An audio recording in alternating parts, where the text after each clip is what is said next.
If you're not following up on estimates, you are losing work. Close your sales automatically with Ready Business Systems Estimate Follow-Up Automation with Prospecting.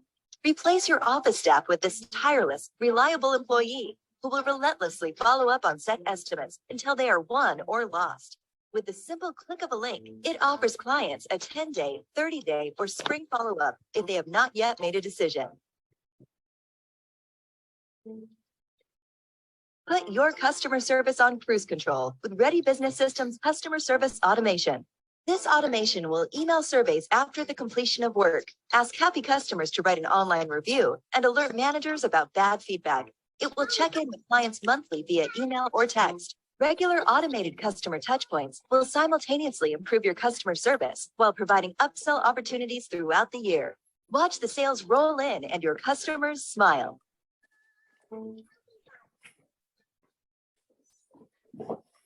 Give your office administrator superpowers with Ready Business Systems Office Automation.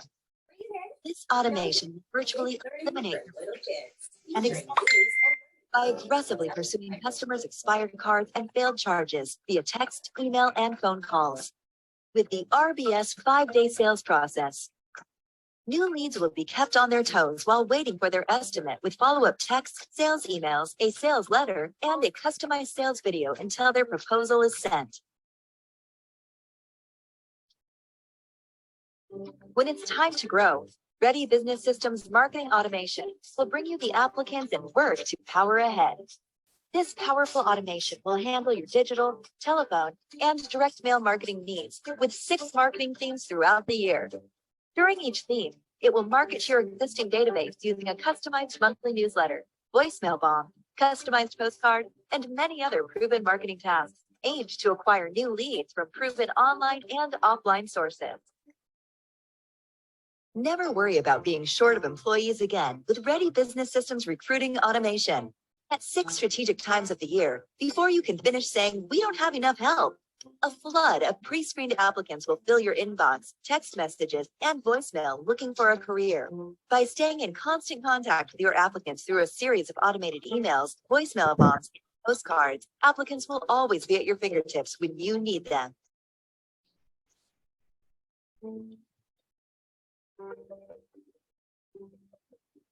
Recruiting for staff is equally as important as marketing for work. This automation will serve as the backbone to your company's HR program. It will automatically feed only best fit employees to your HR admin as to not waste anyone's time. Applications, interviews, hiring, and termination checklists, BCIs, and termination procedures are all included in this robust automation. Automate your HR and hiring processes to make sure you recruit only rock stars for your business.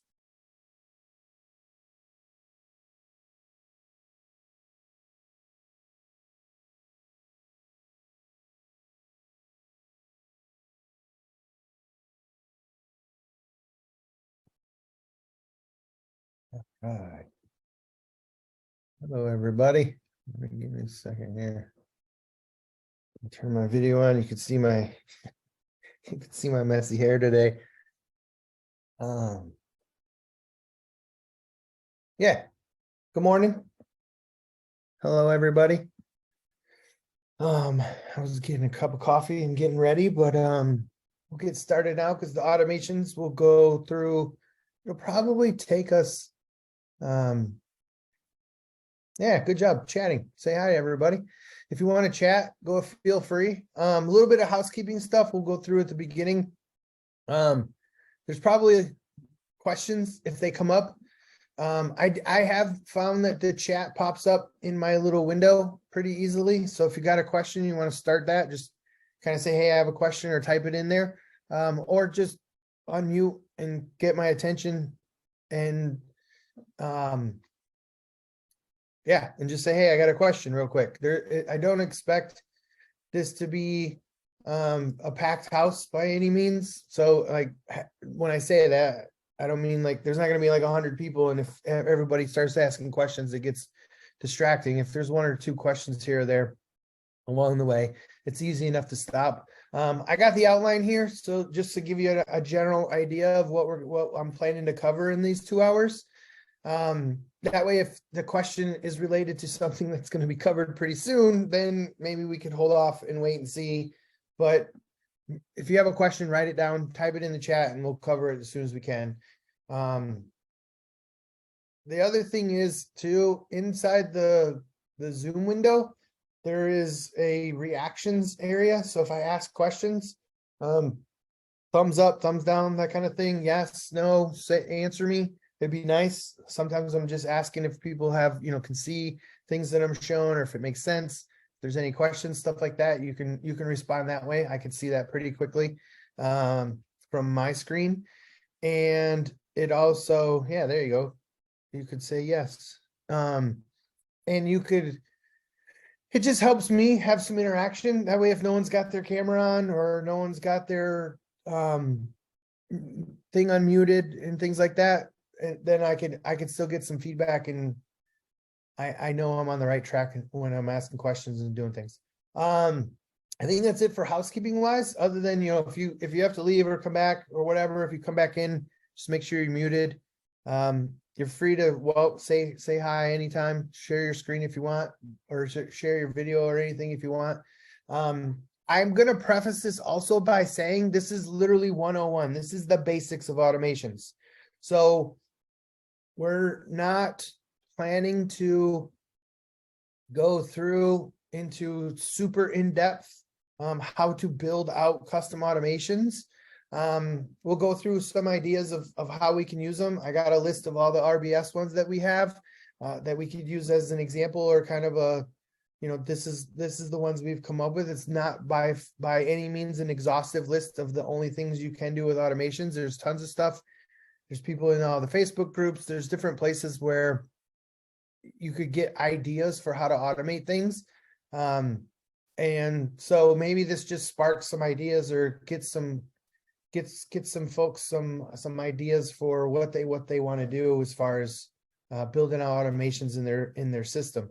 One of the other things too that's key, that's I find is easy to sort of explain, is if you're new to Service Autopilot, or you're new especially to automations, you'll find things as you go that you can automate that you didn't either know was possible, or you just weren't thinking about, because you're trying to solve some kind of pain point, or some, maybe not hire somebody or whatever. You're trying to solve some situation in your business. And I can't give you all of those situations. I mean, we could suggest a few things. We could talk about things that have come up in my business, in the 855 business that Justin and Steve run.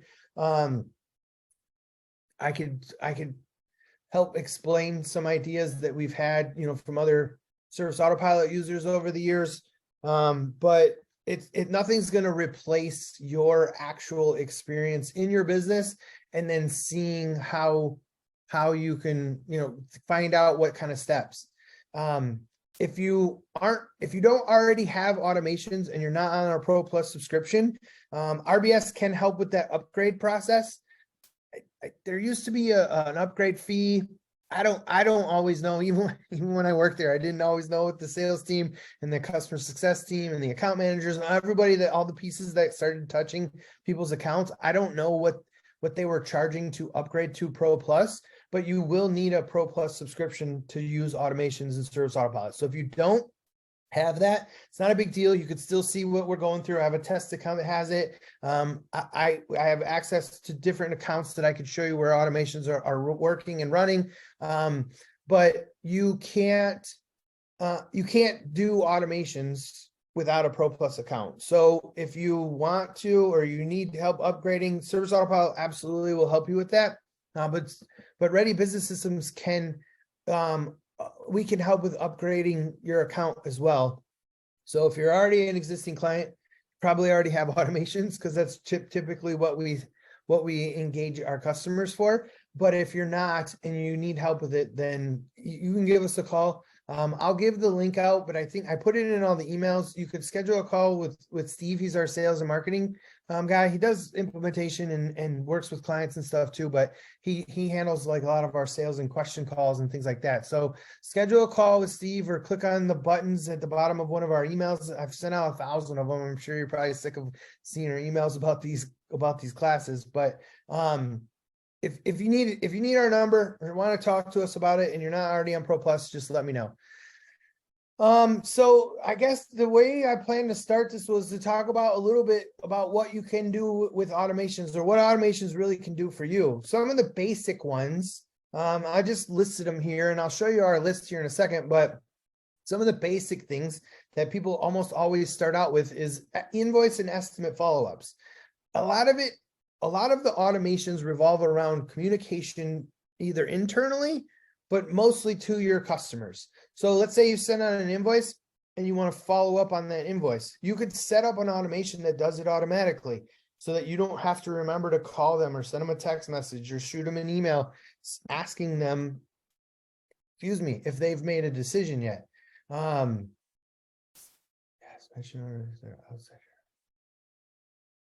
Okay, thanks, Gabriel. I certainly will. I'll try to look at some options. I don't know if anybody else saw her chat, but there's a couple of things that you could do.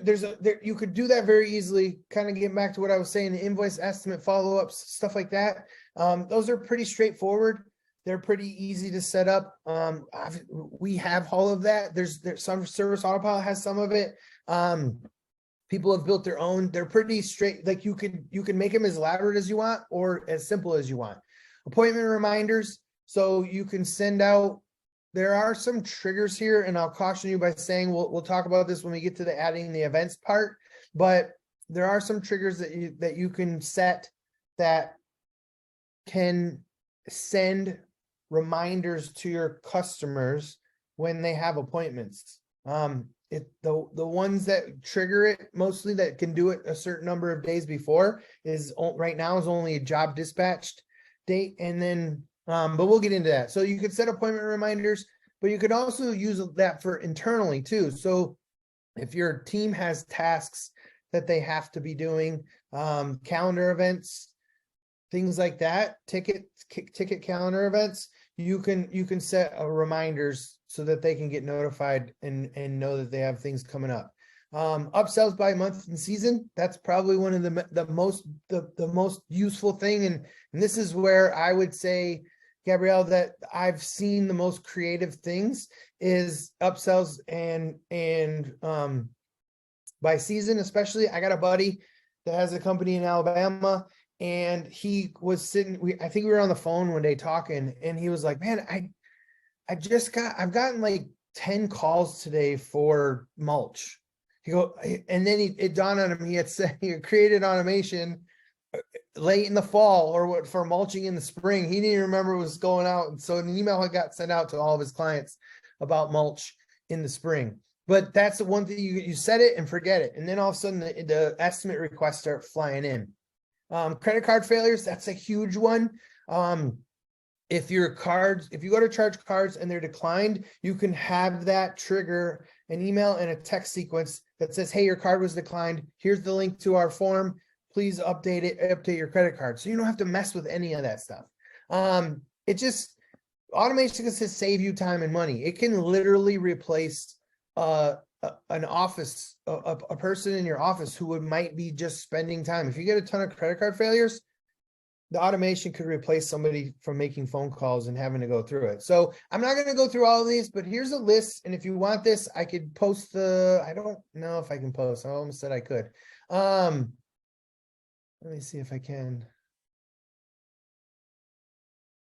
Oh, well, even if I can't, take a screenshot real quick and I'll scroll down the list too. These are all of the Ready Business System automations we have.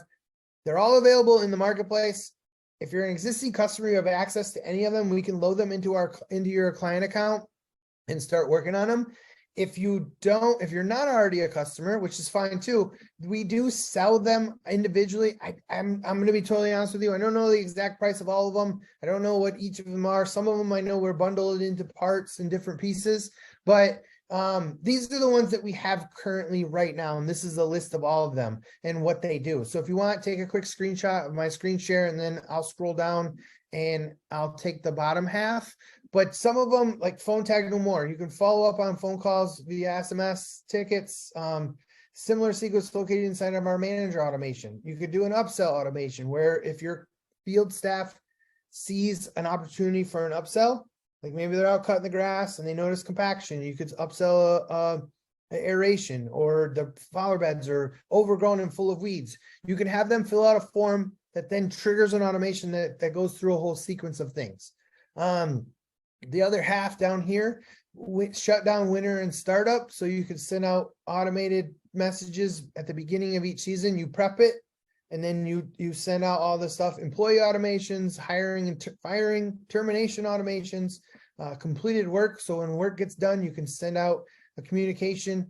One of the things, and we're not going to touch on it a ton, but one of the things we do integrate, and automations integrate really well with SendGym. If you're not familiar with SendGym, SendGym is a separate subscription service that you can pay for that sends out postcards, welcome gifts. So if you have a new client, you could send them a care package. So they could get a bag of cookies and stuff like that, but you can also then send a postcard to their 5 or 9 neighbors right around them saying, hey, we're getting ready to start service at your neighbor's house. I actually had, they don't use Service Autopilot, I asked, but I actually had a roof company come to my house the other day. He was trying to sell me a roof, which I don't need, but he was letting me know that they had done work down the street, and that if I got a nail in my tire, if anything happened because their crew didn't do a good job cleaning up, or, they missed stuff, to give him a call and they would pay for it. He's like, yeah, if you pick up a nail because you're driving down the road in the next couple of days, give me a shout. It was really cool, that communication to your customer. And you can automate a lot of that. Now, obviously, that was face-to-face. It was a little bit of a different, but if he had now all of a sudden got my number and was sending me a postcard, or if I had gotten a postcard from him saying, hey, we're going to be doing work at your neighbor's house. Let's say you're getting ready to start a big backyard project and you send it out. Hey, maybe you make a postcard that says, hey, get ready for the noise. We're tearing up the backyard, or whatever. If you have any questions, just come on over and ask us, that kind of thing. You can send those out, and SendGym can automate that and send it out automatically when you have certain types of jobs. And that could be the job. This job is dispatched, or this job is created. Then you can send that a message out to all the neighbors and let them know you're getting ready to do work. So you're going to see our trucks around. We're going to be, making noise, that kind of stuff. So that's a lot of the stuff you can do. Again, we're going to talk about the basics. We're not going to be doing a whole bunch of going in depth into these, but if you guys have questions, feel free to, like I said, reach out to Steve. He's more than happy to go over some of the stuff we do have and the options that are available. I can answer some of the questions, so I know how all these automations work. I've been installing them into clients' accounts for the last couple months, and so I'm getting more and more familiar with them too, but I'm not going to dive into the details of it. We are getting ready at some point to start offering, we're going to do like custom build classes. They're going to be in a group setting to kind of help defer the cost a little bit than sort of like a one-on-one, but we're going to offer like a build class where if people sign up or want to do it and they can pick the automations we're going to load into their account. So we'll have them download them ahead of time.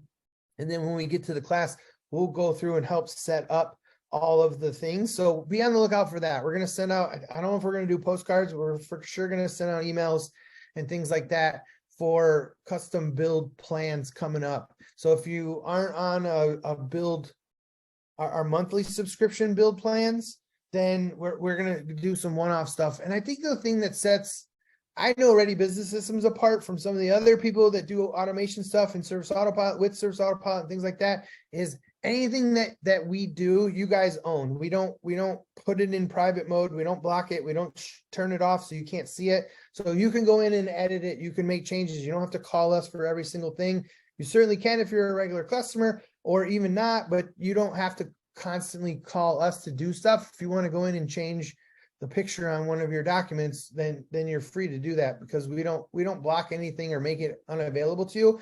And if you stop doing work with us, the automations that we built and things, all the resources and stuff we created for you are yours to keep. So there's no like sort of you only get access to it when you're paying us. If you start up and get all these automations built, and then just, decide that you're going to keep managing on your own, then that's totally fine and up to you. I think one of the things, and most people will learn as we go through this, it becomes really hard in updating them. And when Service Autopilot makes changes, if it breaks something, having to know how to go in and fix it, things like that. As a certified advisor, we do sometimes get access to changes that are coming earlier. It's not always as early as it could be, but sometimes we'll find out a couple of weeks ahead of time, so we can start looking at if an automation is going to be broken, or if the changes they made. Usually it doesn't break stuff, but sometimes if they'll add a new trigger, things like that. So just be mindful of that. We do have ways to help. If you're not already a RBS customer, then get in touch with us. Let us know. If you're here because of the offer we had, be sure to book a call with Steve so that we can give you that the discount on your monthly on a monthly build plan for attending one of the courses. So the other thing I want to show you here, and I kind of touched on some of this stuff, is in the getting started section about being a Pro Plus, but these automations are also sort of guarded behind user roles and rights. So if you open up the settings menu and you type in user roles and rights, and I'll just look at the owner just for an example, because I know it's going to be turned on. But in the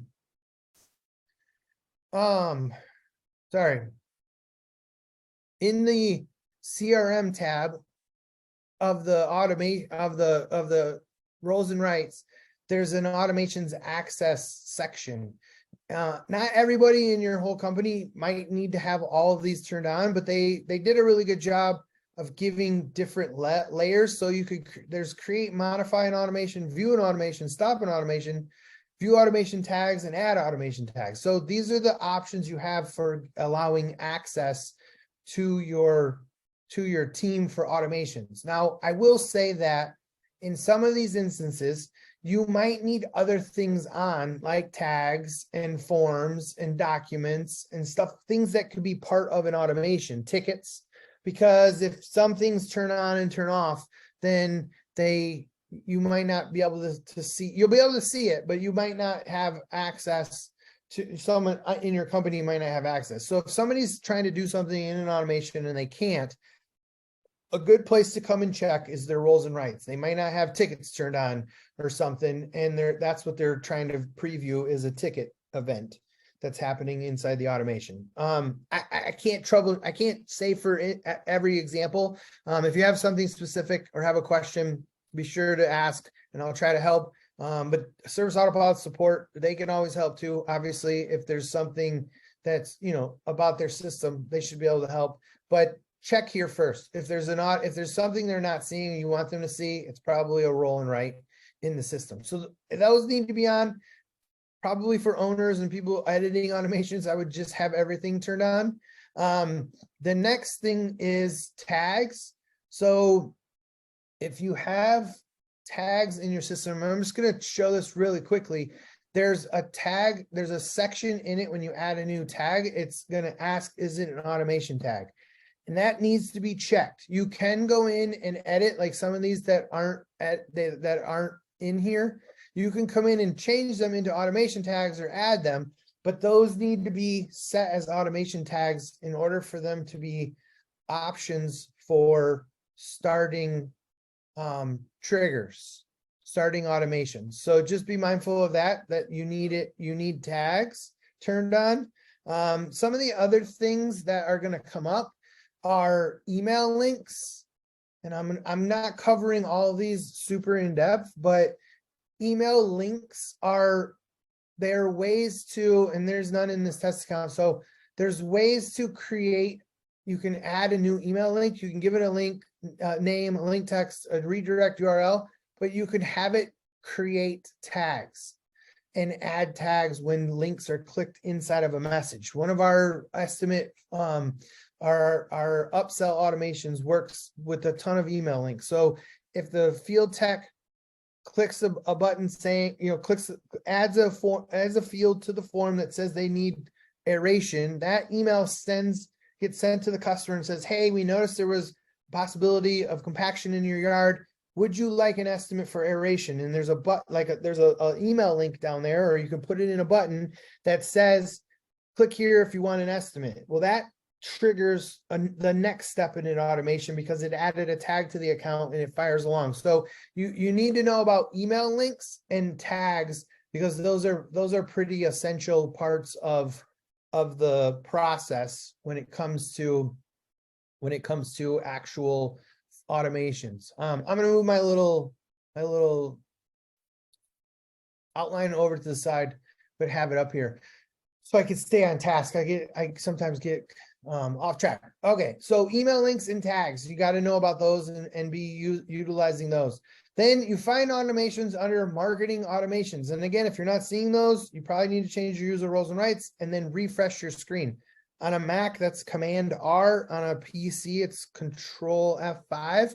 I'm pretty sure. I don't have a PC, so I'm not 100% sure, but I think it's Control F5. But refresh your browser. And if you've got other tabs open and things like that, it might be best to just either close them out.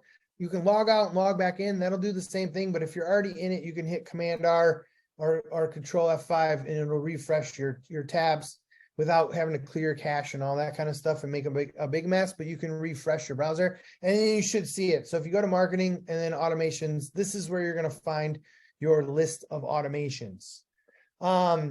There's a couple of other places where you'll see access to automations that are happening. And I might have to jump into a different account to show you some more detailed stuff, but the list of automations here is going to give you some general information just from the beginning, right? You're going to see your whole list and it's going to default to the running tab. So they're going to be active ones. Now, it doesn't mean they have to be on. They all have to be, the sequences need to be turned on and then saved. But this automation is not considered stopped in the sense of it's been made deactive.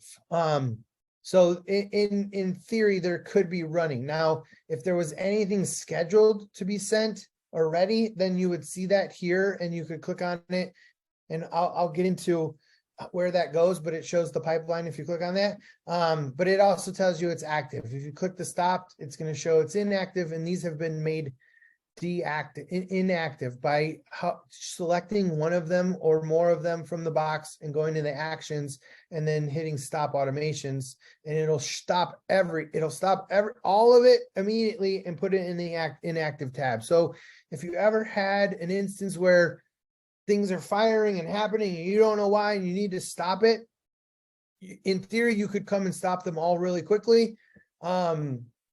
But you could just do them one by one and then slowly reactivate them so that you could see. Now it's not there's some challenges and stuff there, and I'm not gonna get into the complexities of what that means. But if let's say you had one set up to where it was creating, I think it was a couple of years ago. I remember it might've been right after I first started working at Service Autopilot because I heard it come from support, but I think he had like 15, it was before tickets came out. They were to-dos. He had like 15,000 to-dos or something that got created because an automation it kept cycling through. There's some ways you can test that with a tag so it has to have this automation test tag, so it won't just do a bunch of stuff, but it was creating all these things. And so more than likely, our recommendation, the support's recommendation would have been to them is just go and shut everything off and stop it to make sure. So you can do that from this list. You can go to actions, you can add a new automation, you can start or stop, you can delete, and one of the really cool ones is you can copy it. So if you download anything from the marketplace or you get an automation from RBS, you can copy it and then make changes to it so that you always have the original. Now, you might copy the original and then deactivate it or stop it so that it's over here out of the way and it's not part of your list and you're not sending out multiple communications. But then you have the original so you can see what it looks like. And now that I think about it, I might actually start doing that in client accounts when we work with them, just so that the original is always there and we don't have to delete anything. Or if we delete parts of a sequence, then you have it back. But that's what you can do from the actions menu here. There is a way to click all. It's helpful then because then you could see active and inactive. You could see all of yours at once. But typically, you're just going to look at the running ones, maybe the stop ones if you're looking for something else. You can also add a new automation here on the screen by clicking the little button, and it's going to open up the automation edit screen and give you the option to name it and give a description. And you want to be as descriptive as possible in the naming, but also the description, so that you have an accurate understanding of what it is that you're making the automation for pretty quickly. Because the description field shows on this list screen, and then the name is something you're going to look at quickly and see. You're also going to see on a client's account. Let me see if I have anybody with any that have run. But the other place you'll be able to see if there was any active automations running or the person was part of it, they are going to show here. There's going to be a gear icon, and let me grab, hold on a second. Automations. This is our 855 Rhode Island lawns. This is one of our this is Justin and Steve's this is their main business. This is what started all of it. Let me see if I can find a client in here. I just want to show you on the client screen. The test account it's hard to set up automations and have a bunch of stuff running. Scheduled.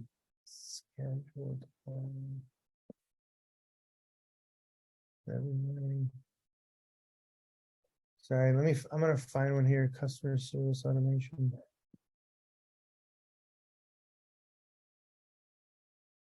Clients. Text review. It's going to show the sequence scheduled. Louise Rodriguez. All right, let me close her out and I'll open it from the. Hey, John, when Yeah. you guys are using your numbers, what do your numbers represent to you? Like the 3-digit beginning, just while you're looking that up. Yeah, 3-digit so numbers, what does that represent for you? that's the thing. It's with RBS, we sort of were just numbering them in a kind of a in a sequential order. So 01, 02, 03, and then we just knew based on our numbering system what it was. Like our RBS 04 is our marketing automation. It was whatever came useful to us. Even the Service Autopilot ones. So the one account the test account that I'll show you, that we've downloaded some of the RBS ones into there. You can, like they did 001, 009, 012. They just picked a numbering system too and went through it. I don't know if there may have been a rhyme or reason to whoever created it, the very first one. But I don't know if there's any sort of full-on distinction. So there's not like a correlation between 03s being your marketing batches or 02s being your customer. You're not doing sequences based on categories like that. So not across companies. Like Simple Growth they have a million numbering system. They might have some uniformity to the way they numbered theirs, but not for like Service Autopilot ones to RBS ones to your ones to everyone else that's here that has their own. There's not any consistency there. No, I understand it's customizable. I just didn't know if that's how you guys were using it. I was just asking how you guys were not using it. especially now with RBS. No, not that I could tell. Now I'll show you in our list of the ones that we had. We've split our RBS ones into A, B. Like our 03A is our office automations. Our any of the 03 ones. So we have 03A, B, C, D, and E. We split those into smaller ones because it used to just be one big automation. So in that sense, yeah, if I know it's something to do with an office, like because it's an internal sequence after an estimate is requested, then I'm starting to learn to know, hey, I will do this for, it's going to be in one of the 03s if it's something internal. Our marketing ones are all 04, so we'll do A. And then we'll do marketing 04A. B, it will be like, January, February, March, and we'll go through those. So we keep track of our marketing ones with 04. The recruiting ones, I think, usually are 5 and 6. So we'll try to if we make other stuff, but it's really just a number to keep track of it. And then the place where it ties, it's not even so much the tying of it to the automation names, it's the tags, the email links, and the documents, that as long as they're linked to that communication or to the automation number, I think that's where the numbering and the listscaping sort of comes in, and is probably the most important part, is making sure that you tie the documents to it, so that when you go to reference a document, you can find it pretty easily. Like, I'm working in RBS 04, I need to look for the 04 documents, if that makes sense. Yeah. Okay, cool. So back to this real quick, and then I'll switch back to my test account. This Luis Rodriguez is part of an audit. So this is where you could see what automations the client. Now it's going to show their whole automation, and then it's going to show the pipeline for stuff, but you could see for the client, this is the other place where you could see where automations are happening. And some of the other instances, anytime you see one of these gear icons other than the settings, there's typically some kind of automation going on with that action. So if you see a tag with a gear icon, or if you see it on a client's account, when you come to look at the screen, you'll see that they're part of an upcoming automation. And that's also an option that you can choose in the activity stream. So if you come down here and click automation instances, when you click out of it, it'll fill it, and it'll give you a list and a rundown of all the automations they've entered and exited. And if you click on them, it'll give you the automation view and go into more of the details about the pipeline and stuff like that. Let me see if it loads. Yeah, so it'll show you what it was triggered by, on what time. So you could see the sort of workings of what happened, or what was triggered and happened. And these are all green, so it went all the way through, all the way to the end. If it was red, or if it was waiting on the next step, or whatever the case is, you would see all that information. But this tells you what happened. This is the automation view that you would see for that client. So just a quick look inside an actual working account. I'm not going to click over in there, try and break anything, because they're running automations. And if you do stuff, it'll stop them, and then a client won't get a communication, and you'll be wondering why. And it's like, oh, the other thing to point out, and I'm only going to touch on this quickly, but the other thing to point out is, if you are logging in to Service Autopilot as the same user, so if somebody's sharing logins, now I know it's possible, but it's highly not recommended when you get into Pro Plus subscriptions and you have automations running, because of things like the audit trail. If everyone's logged in as one user and something happens, you go in and look, and it's just going to say, like, we all have to log into our client accounts as Justin Woodford, because it's the only way to get in through as a certified advisor. So they don't know if I did it, if Steve did it, if Justin did it. Like, there's no way to know. So if your company's using it that way, try and save some money by not having a bunch of extra users. But Tim goes in and makes a change to an automation, but he's logged in as Steve or whatever, those kinds of things. You won't know who's accountable for the change, because it's any change that's made, if you're logged in as the same person, is only going to show up as the same person. So it's not necessarily just about accountability. It's also about making sure that if something broke, like we need to know why. Like, it might not even have been something malicious or intentional or anything like that, but you might be trying to troubleshoot why half of your client list didn't get this thing, and you come to find out that someone went in and saved a sequence, and they added a tag because they thought they were changing something, they thought they knew what they were doing, but they were logged in as this. You guys all three people in the office share a login. You won't know who did it. And let's say that person leaves your company or whatever. So just make sure, and this isn't, I would have said the same thing. It's not a pitch to try and get you to pay more money. Like, I'm not advocating for that. If there's a way you can get around it, for sure, go for it. But it's not good for when you start getting into automations and the practicality of things. It's just not helpful to not have that audit trail or that recollection of what's happening, because all of these automations. So again, I don't know if this test account has a ton of data, but you can see in the audit trail. Yeah, see, like this one has no instances. If I loaded that 855 account and showed you, you would see anything that was changed for the audit trail and by whom. If you have separate logins and people are logging in and accessing the way they should. So just again, that's my soapbox minute for that. Just make sure you have the correct number of users and they're logged in the best way they can. All right, so that's the bulk of getting started. I'll pull my little thing back over. That's going over some of the areas. And I bled into and I got a little bit ahead, but managing the automation lists. So starting, stopping, deleting. The only thing I didn't get into a ton was viewing the pipeline. And you can do that from a couple of different places. If you saw from the client screen, you could click on it, but you can see it straight from the list or inside of an automation. But if you had any scheduled, or you're like, why doesn't this one have any scheduled? You can click on it and it'll show you the sequences that are here. And it'll tell you why. You can click all and you would know, okay, this one has 42 total items. So let me click on that. And it's going to show you now. They did make a change. I forgot when.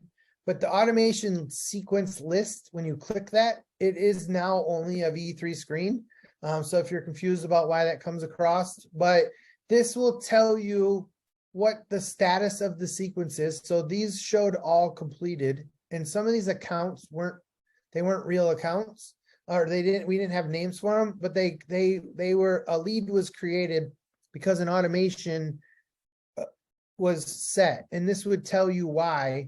So this one, if I click this here, add an automation, it's going to open up the view and say, okay, what happened here? So it was triggered on 2/25, and it was for an unnamed lead. Let's do this, add estimate ticket, a ticket, and then conduct survey.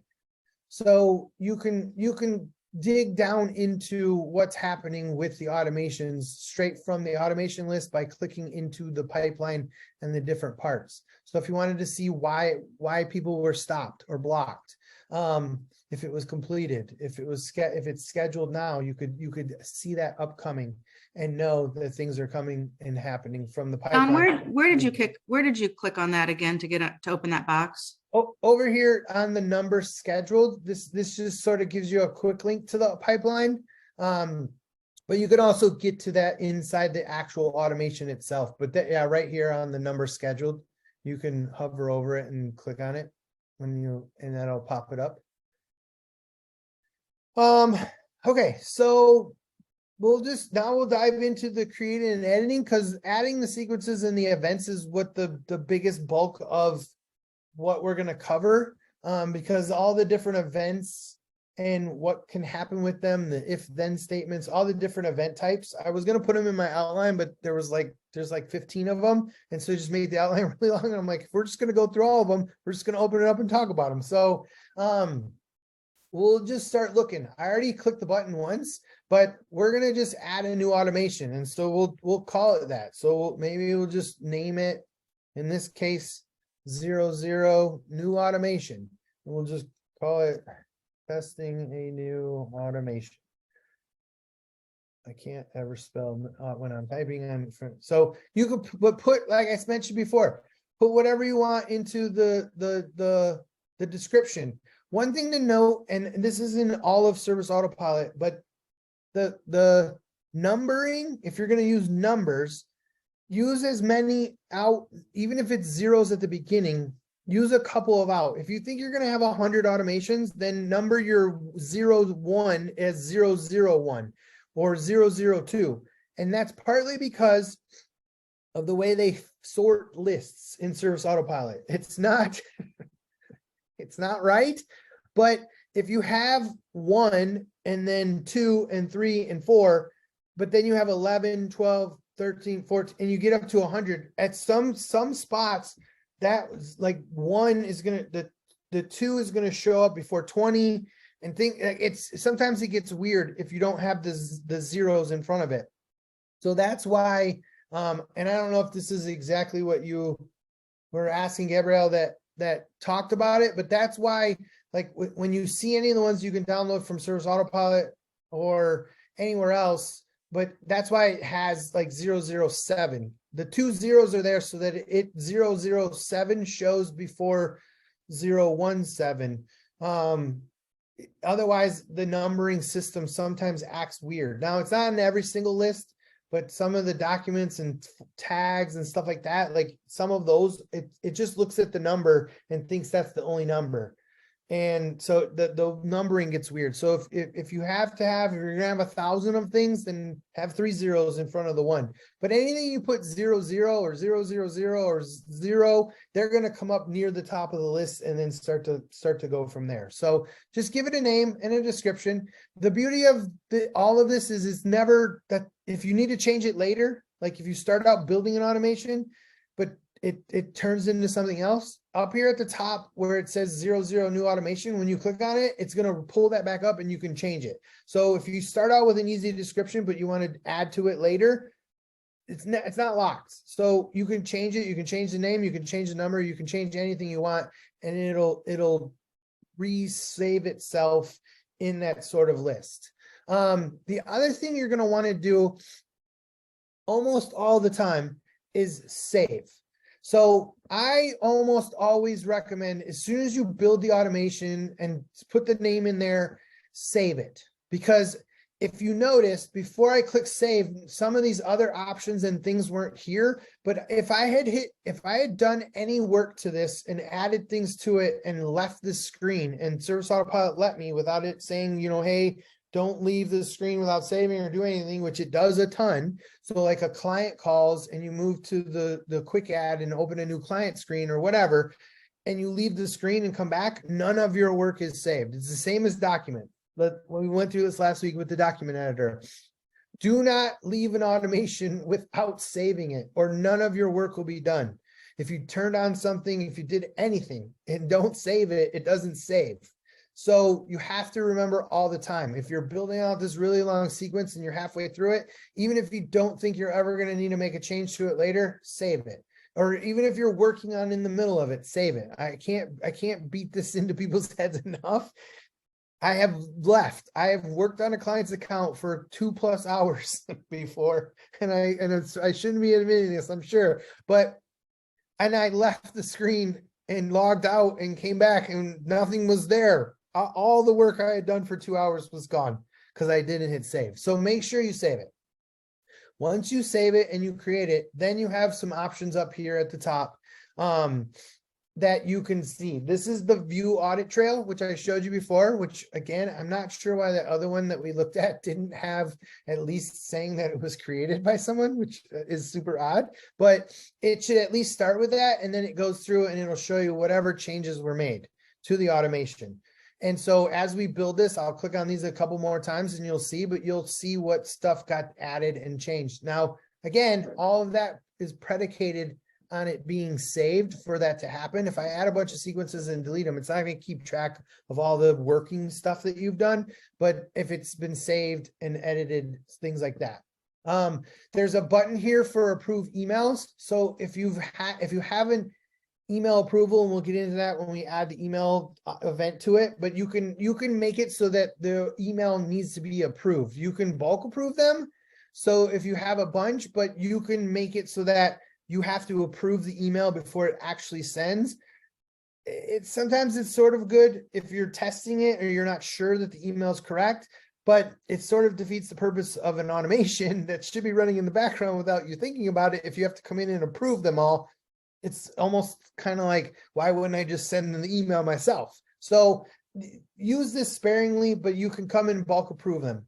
The email stats is going to give you just that. It's going to show you the email stats for all of your automation sequences. So it's going to tell you how many emails were sent, delivered, opened, bounced, all that kind of stuff. And if you click on any of those buttons, any of those links that's showing there, it'll pull up details. Now, this one obviously doesn't have any because we haven't sent any, it's brand new, but it would tell you the send progress, email information, stuff like that pretty quickly. That's for the entire automation. And I'll show you each sequence event, if you have an email in there, has its own set of data.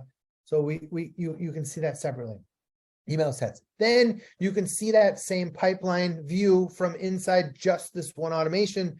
instead of clicking the little button, the numbered button on the side that said scheduled, you can click view pipeline inside the automation, and it'll show you that same detail. And of course, as I clicked on it, but hey, give me a second to take a sip of coffee. But you click the drop down and you can see all of the different, if we had any sequences, which right now we don't. All right, so that's the pipeline. That's the top bar, as I would call it. Then after that, and I'm not going to get into this a ton, but one of the things you might want to do before you sit down and do what we're about to do and just start creating a bunch of stuff, and I'm only doing this because I'm showing you how the things work, but if you're going to sit down and do an automation, it might be best to sort of map out. And there's Miro is one really cool software. There's flowchart type softwares out there.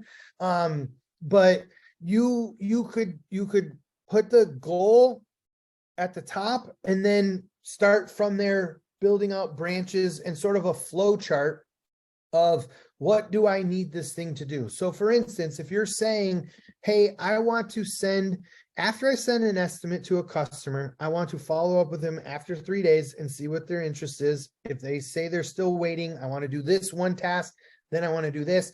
And you build that out with what's called a flow chart, right? And so you could do it with something as simple as a pen and paper. If you don't know anything about flow charts, Google it. And there's a million softwares that do it. You can do it in Excel. There's a Word, I think, has flowchart functions. You could do it anywhere, but it's something as simple as you could draw boxes with some arrows. When this task happens or this event happens, then do this, do that, do this. And you just map it out in your mind. You don't have to have it fully fleshed out and have everything working, but have a game plan for what you want the outcome to be. And that's where you start, is what's the end goal. And you kind of work your way back and say, okay, if I want to send communications to a customer for an estimate follow-up that sends them a message after 3 days and another one 5 days later, and then a final one 20 days later. So to kind of go off of like a 20 days to close option, like what type of resources now do I need inside of that task? And that's where the events come in, because they help with that to a degree, because then you're sort of working within the confines of what the system allows, but you have a map of what you want to do. And that's where you come and you start the sequence. And so you add new sequences by clicking the add a sequence button. One thing I will say, and this is also why you kind of want to map it out, is the sequences get created in the order in which you create them. So let's say you need a sequence to happen in an automation, but then you've created 3 or 4 other sequences and you wanted one right after the first one. You can't go back and drag them and move them around. So you have to build the sequences in order. Now, it's not a huge deal if they're out of order, unless you're having to come in and edit them and do a bunch of things to them. Then you might have to click one here and then scroll over and click another one.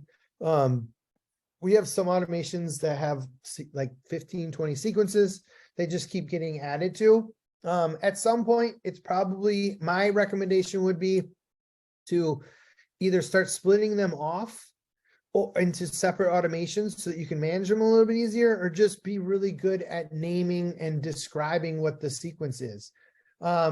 So this one just is starting out step 1, right? So let's just call it that. We'll give it a description. It's not required, but you could even if you put the name in there, you could put the description. Starting out step 1, we'll go over this part when we figure out what it will do. So you can do something like that. Then you can restrict the entry to any of these options. So all clients and leads, active clients and open leads, existing just clients, former clients, clients and former clients, leads, closed leads, leads and closed leads. Why would you want to worry about who it's restricted to? Because let's say you're sending it's not an estimate follow-up now. You're doing a spring start, like you're in the spring, you're going to send you're going to send a reminder to anybody you sent an estimate to last year that didn't convert to a client. You could have that as an option. So you could have, if you're closing all of your leads, you could send a message to your closed leads that say, hey, we know we've given you work in the past. You never chose us to hire us, whatever. You could create an automation that sends stuff to but you absolutely don't want any of your clients to get that email or that communication, because you're not going to bug them because they're already a client. So you're not going to say something that sounds wrong. So you can choose what you're sending here. So you might only send that to closed leads or just leads, or former clients. So, hey, you worked with us in the past, but whatever. You can restrict the entry. Or if you just want your clients, so if you're sending out a communication to your existing clients and you want to sign it, all clients and leads is pretty much a good place to default, because then it'll go to everybody in your list. If you're sending out a blank marketing email, hey, we're starting a brand new service. We're going to start doing pool cleaning, whatever, or we're washing windows, we're doing gutters, and you want to send to everybody, then you can choose that. But this is the first step in sort of segmenting who gets your information. Then the next box, and if you hover over the question mark, it tells you, so this will allow a client or lead to enter the sequence more than once, as long as they are not currently in the sequence. So this is allow re-entry. And I see, Gabrielle, sorry, I know you're looking in. Let me turn up my screen size because I have a big monitor, so sometimes it looks weird. Does that help? You can see better. When toggled, you can set a minimum number of days before a client or lead can re-enter the sequence. Now, this is super important for things like invoice follow-up. So like an invoice past due or credit card declined. If their credit card declines a couple of times, they might need to re-enter. Might not need necessarily, they need to re-enter the sequence, but in some cases they can. So like our invoice past due or an estimate follow-up sequence, you probably want to allow them to re-enter, because if you send them multiple estimates or if they have multiple invoices that are past due, they need to get back into that sequence based on some number of settings. And when this is turned on, it gives you these options. So after 1 day, after 0 hours, or after 0 minutes. Now, the other thing to keep in mind here is if you're only allowing re-entry after, let's say, 45 days, if you're testing an automation and you want to test it with a test client, and this is on and they can't re-enter for 45 days, it will not let them back in. You can't trick that into letting you back in. So sometimes if you're trying to test and you're like, I'm not getting this text message, you might have to come and turn that off, or set this to like 1 minute or whatever, and then they could re-enter after a certain period of time. But if someone's not getting a communication, your re-entry settings might be too restrictive if you're testing it. Now, if a client is not getting the correct information, this could be the case, but they also could not be getting it for a particular reason. So use this cautiously. In a lot of cases, you may just not want to allow them to re-enter. A lot of that is like a communication sequence for like marketing stuff. You probably don't want them to keep going into a June re-entry unless it's set up for every year. Then it might be after 360 days or 300 days, so that you know for a fact they're not getting re-entered and aren't getting March emails. And I could probably show you one of our holiday emails that we send out is set that way. So it only lets them re-enter after 300 days, so that you know, like, they're not going to get an Easter email a couple times a year. They'll only be able to re-enter after it's been 300 days, and then they can come back in. So you can set that there and turn that on or off by clicking the little checkbox. Then you need to set some sort of start and stop rules. Triggers are what start any automation, and that's what limits inside Service Autopilot. That's what limits what you can do. Sorry, 1 second. I'm making sure. I got an email. I was seeing if somebody was trying to get in but couldn't. I think I turned off the, because there's some other folks in here. I turned off the waiting room. So unless you were one of the very first people to get in, you shouldn't have had to wait, I'm sure. So sorry, I got an email. Sorry, I got totally distracted there. Sorry. Triggers. Okay. Triggers are just that. That's what triggers an automation. Some of them can be enacted manually. Some of them can be enacted by different things, but you just, when you're creating it, you click that. So, because you need a trigger. If you try to save this sequence, well, it'll save it, but it's not going to do anything because it doesn't start. You can't start it with, it has to start because of some reason, right? You can't turn on automation and just have it run if it's not triggered by something. Service Autopilot does have a list of all of their triggers. So if you come over to the automations, triggers, and conditions, that's their, I think it's just their quick article. Nope, that one's a redirect. There we go. So it's in a chart form, so it might not be the best view. Let me open the tab, article in a new tab. It'll show you what all the triggers are and an explanation. There's a user guide that does the same thing. It might be more useful. Let me go back. This user guide here. Hold on, I clicked on it a second ago. Yeah, I'll drag it over. So there's a user guide that talks about what all of the triggers are and what they do, an explanation. There's a little bit of notes. One of our old employees, Janet, I'm pretty sure she would have been the one who worked on this. Just painstakingly went through, and we'll go through some of them. I'm not going to go through the entire list of triggers. I mean, we'll look at some of the ones that show up when we click here, but and why you would want to use them. But the explanation and what they do does a pretty good job. Some of them are pretty straightforward. So if you click on one, client is canceled, right? Like, does that really need an explanation? Well, if you cancel a client in their account, that can trigger a set of automations, a sequence of automations. So this one might be, if a client is canceled, we send them a thanks for doing business with us email and a text message. Say if you ever change your mind or you need us back, whatever. Now, what does that entail? You have to have a process in your business that says when a client leaves us for whatever reason, or we cancel them, we're gonna physically go in and cancel them inside Service Autopilot. That's the trigger. If you never cancel a client, but you have a sequence of events that happen when a client is canceled, then it'll never go off and it'll never happen. So if that trigger doesn't get triggered, does that make sense? Then the sequence doesn't start. Now, one thing you might do here is if a client gets canceled, you can have it send an internal communication to someone on your team. Maybe it's the owner, maybe it's someone else that says this client was canceled, because you never cancel clients inside Service Autopilot. Then it would alert you if that ever happened. If someone came in and you had a new employee or whatever, they cancel a client by accident, but that's not part of your process. You could build a sequence around that.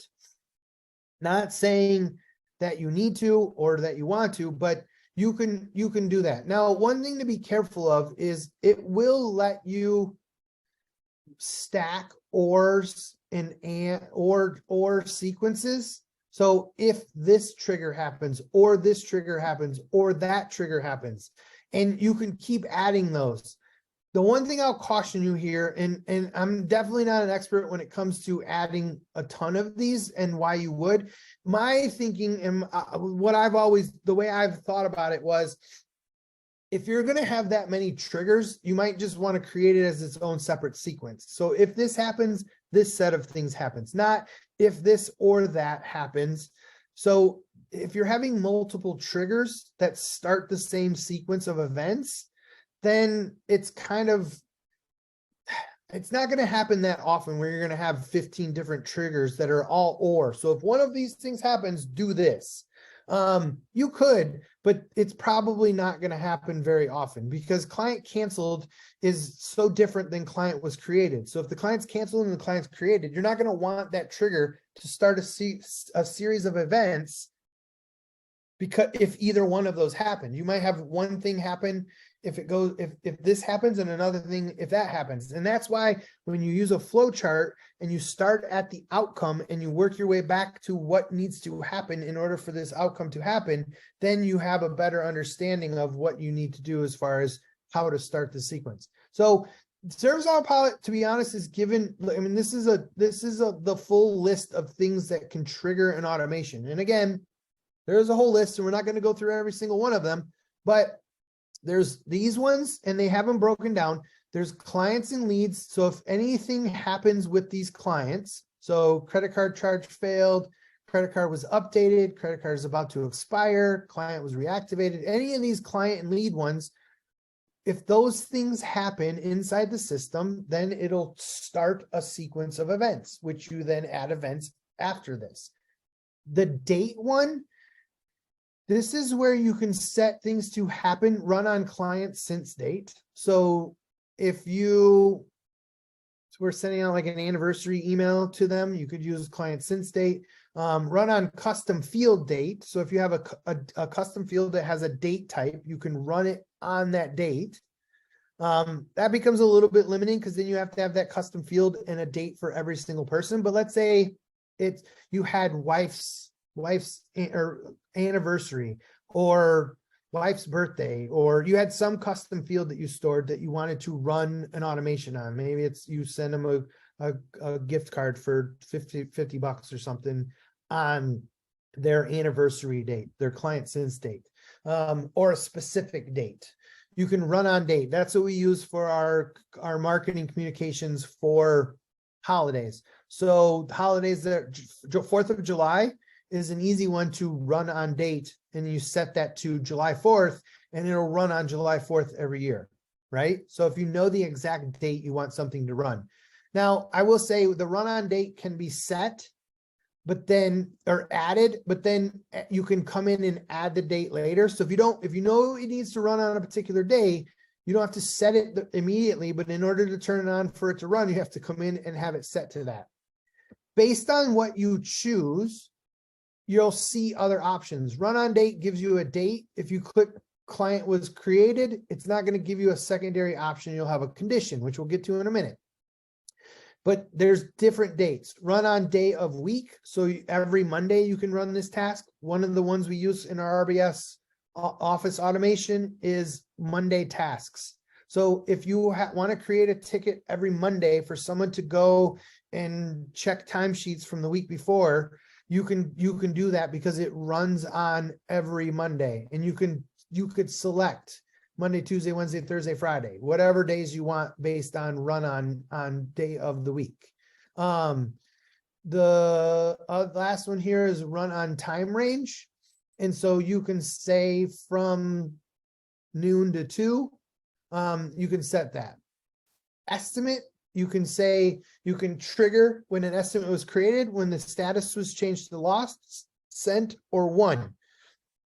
So when an estimate is created, one of our, again, RBS follow estimate requested is if the status is in draft status, so it hasn't been sent, it hasn't been won, and it hasn't been lost, which I covered over each of one of those in the wrong order. But if it hadn't been any of those three, it was just created, but hasn't been sent, you can have a reminder. So if your sales guy creates an estimate but hasn't sent it for 5 days, you can have a ticket pop up to remind him, hey, this ticket's still in draft status. It's created, but it hasn't been sent. You know, there's something wrong or whatever.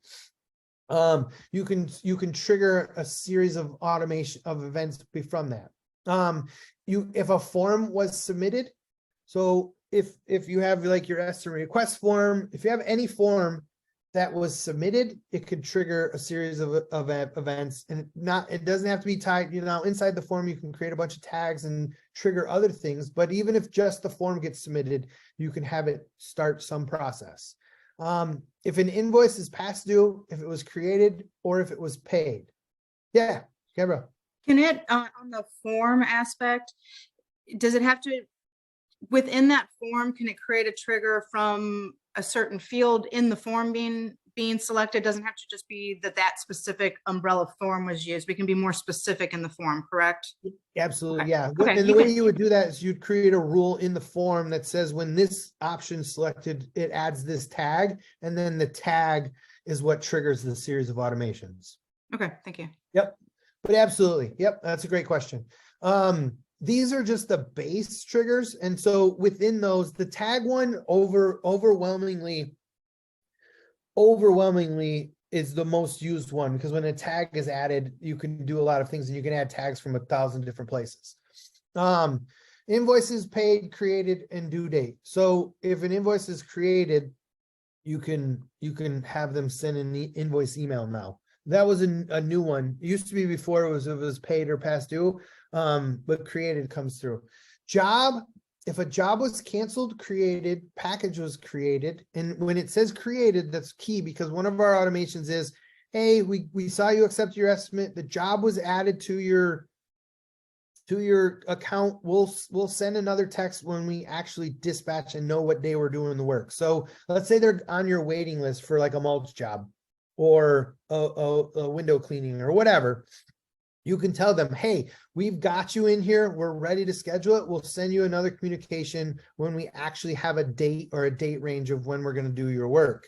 But you can communicate. Over communication isn't really possible with most customers. And if you are over communicating, they're going to tell you, but telling them a ton of stuff. So job was canceled and created, package was created. You can have it set to where when as soon as it's created, you can notify somebody. Maybe it's because the job was created, you notify a scheduler in your office that it has to be scheduled. So that's a lot of those triggers don't necessarily just have to go to clients. They can create tickets and internal events.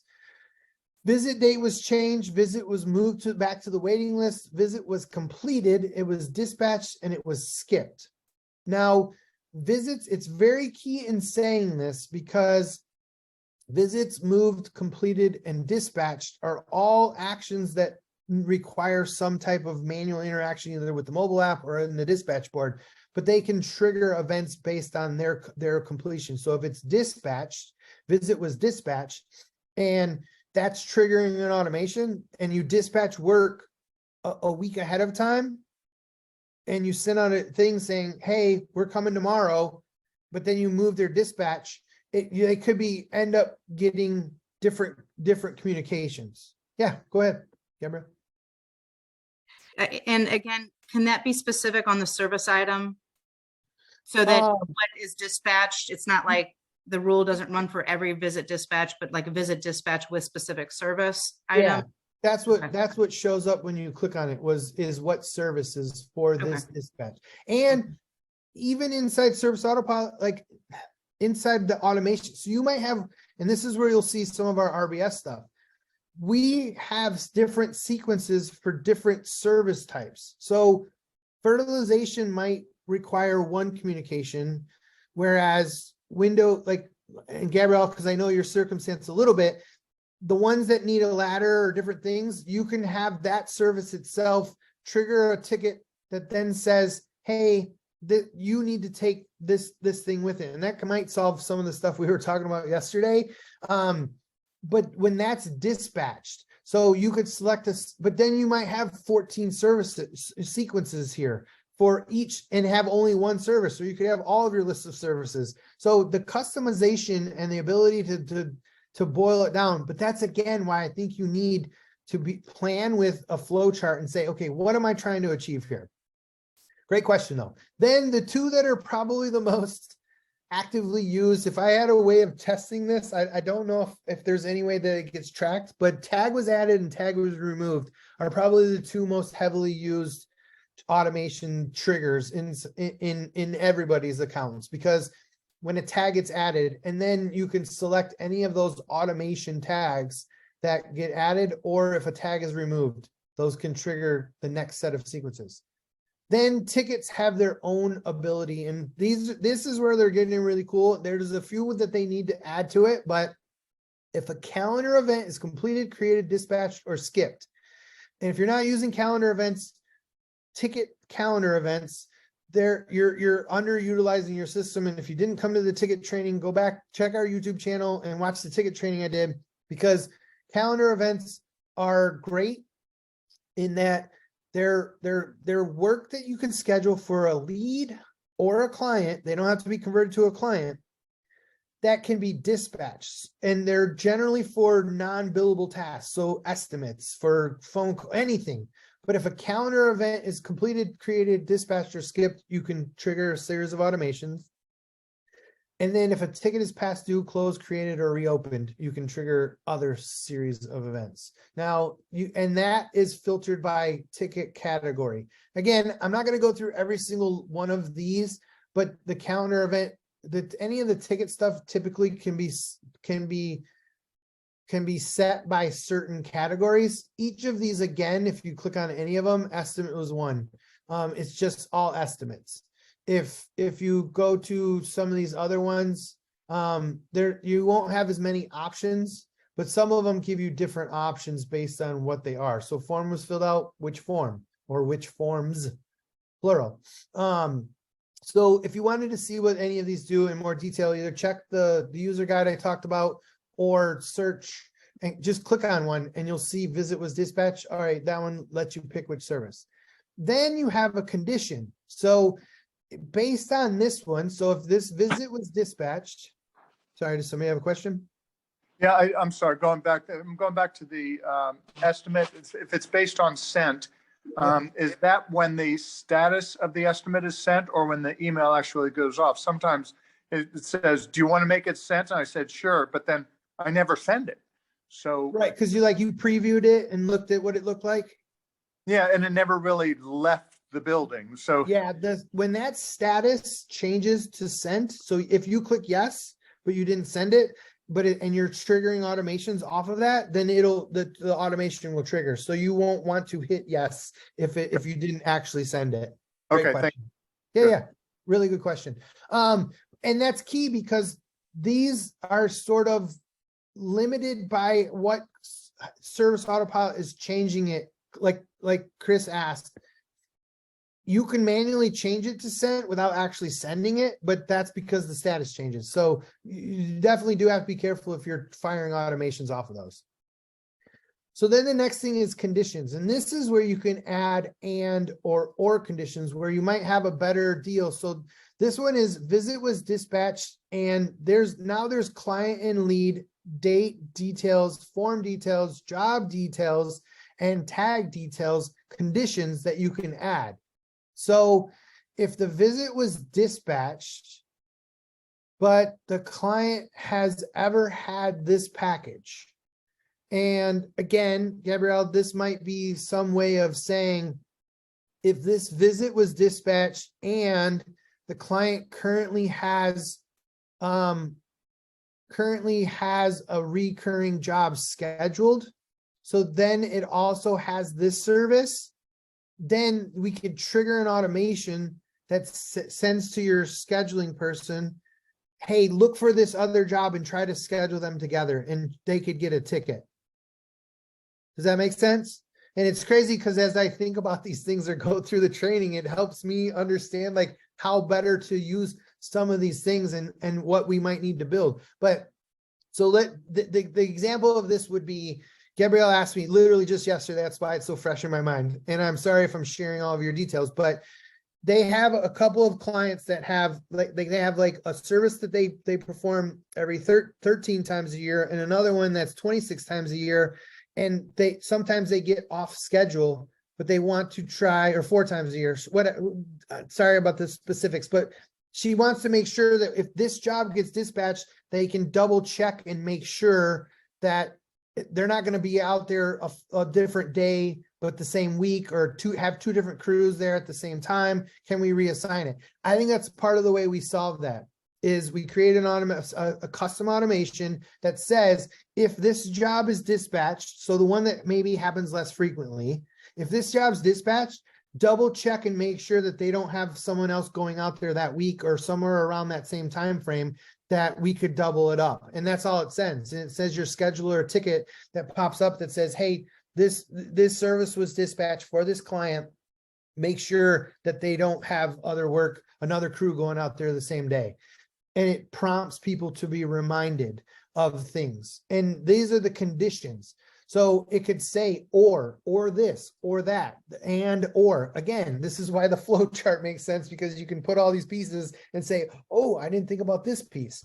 And knowing what options are here, I'm going to be honest with you. I've been around Service Autopilot since 2012. I used it in my business for a bunch of years. They didn't have automations the whole time. I did use automations. I was part of the beta testing group. I used it while I was at Service Autopilot. I use it a ton with RBS now, and I still don't, I have never memorized, and I still don't know what every one of these and or conditions are, and what then you can pick from each one. I think it's all covered in the user guides if you want to go look, but you're not going to know until you want to do something. I mean, I'm going to be honest with you. I'm a clicker and a button puncher to find out how things work. If you're not like that and you want to read, go read the user guides and figure out what all these are and the options are.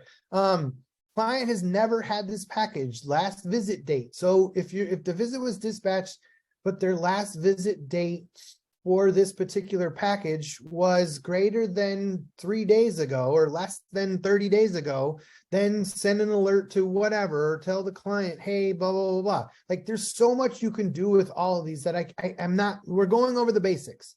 I can't get into all of these details. If you want RBS to help, if you want more details, then we can schedule more time or come to one of our group build sessions we're going to have later, and we'll go through how to make these actually work. I'm just giving you the options of what you have. You can add additional and, so if this and that happens, or if this is the condition, and you can get as deep as you want. Again, triggers can be, you can add more triggers. I don't know why you would have a ton of multiple triggers. I would just create a whole nother sequence if a trigger happens, unless the outcome is the exact same, no matter what the trigger, if there's multiple triggers that all achieve the same outcome, but that's not going to be very often that it happens. You're going to have a start sequence trigger with some conditions sometimes, or maybe just no conditions and just a trigger. And then the stop sequence is, there's some options in here, or stop conditions. Usually this will be has tag something like, prefers text messages. So if you have a sequence to email your clients, but they want text messages, they can be excluded from a sequence. If they've already filled out a form. So if they've filled out a form, or if they prefer text messages or phone calls, there's some options in here that if it has a certain tag, that can stop it.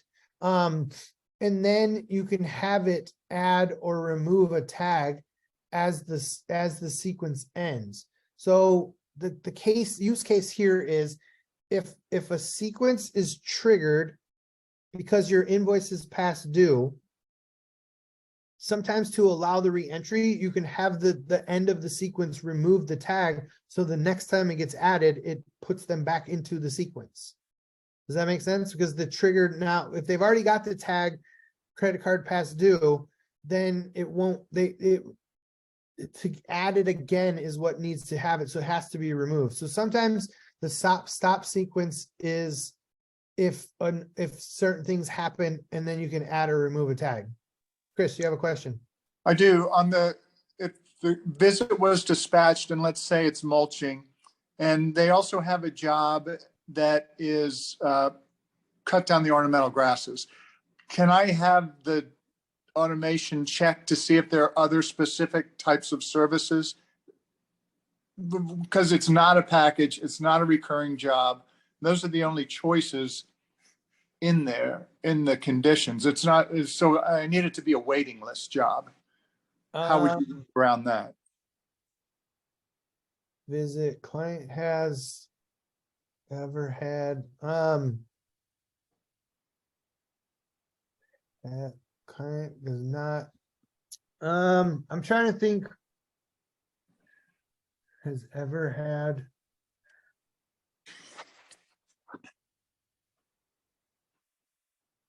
Yeah, I don't think the waiting list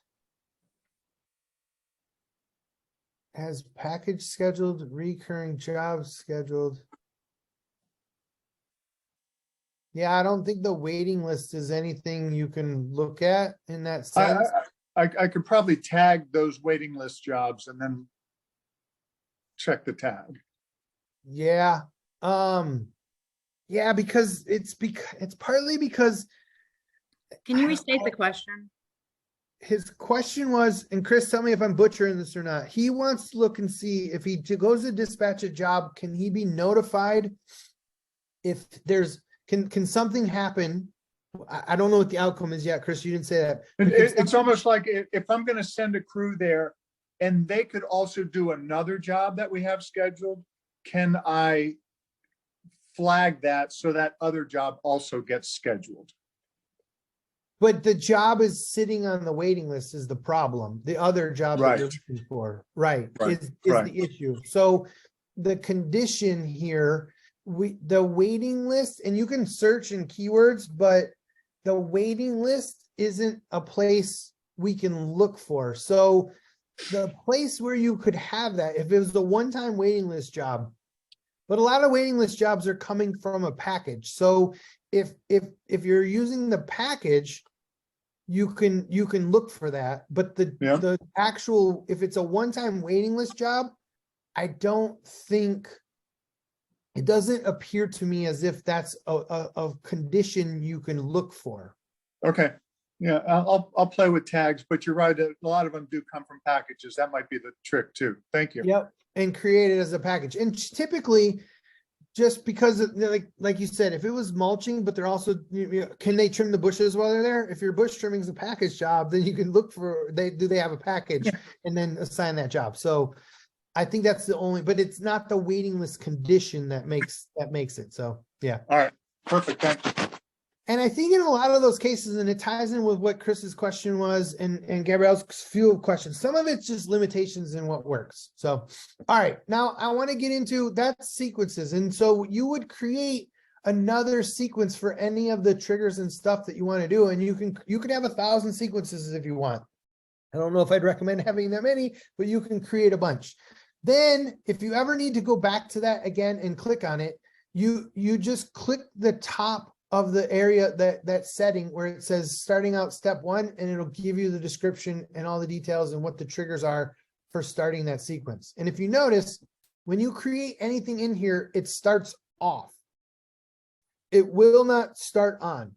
You have to physically come in and turn it on and save it, and then the sequence will be active.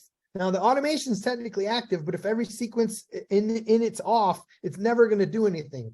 So if something's not running, it's probably because the sequence is off. Then you come in and now we've got the starting. What starts this automation? What stops it? If you have that set. If you don't have anything set, it's not a big deal. You can add that later, or you don't need it to stop. The client leaving the sequence, the trigger no longer being active will essentially stop it. You can add events by doing, well, this is copying it. I'm sorry. I didn't mean to click on that first without saying it. You can copy it. It feels like if you hover over it, it tells you clone sequence.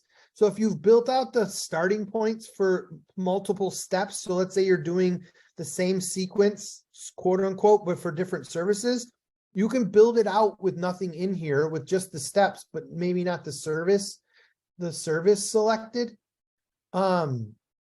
So for instance, like if this one was visit was dispatched, but you don't have a service. So I'm going to save that sequence.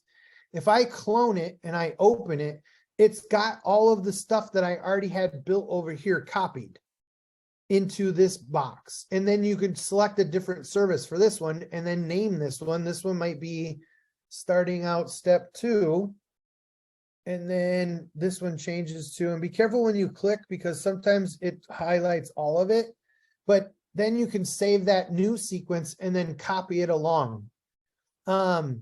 If you know you're going to add a different service later, then maybe you just add a copy of this and add a blank sequence and just call it that, like placeholder for services 3 through 7 or whatever it is.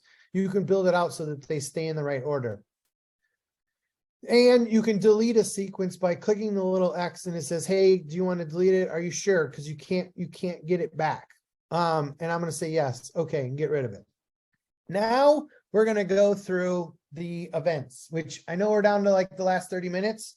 And so some of them are pretty straightforward, so I don't need to go, I'm not gonna, it's not gonna be critical, but we'll have enough time.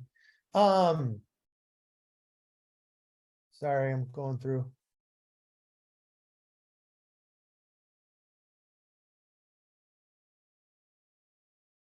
I was looking through some notes.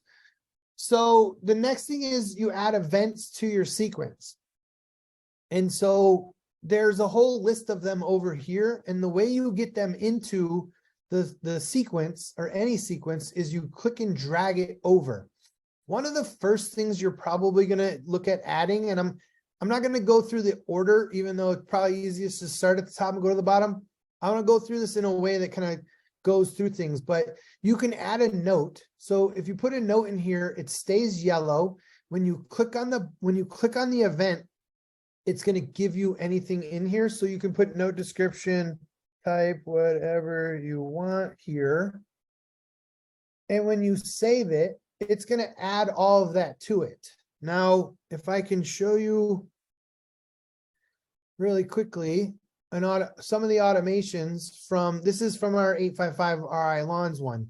So if I look at our RBS 04, our March marketing, if I click on that automation, any place that you see the yellow, there's notes in here, and you can change, you can add bold, you can add bulleted lists, like you can change the font color. So you could put notes in here that says, hey, this sends on 3/7, this one sends on 3/14.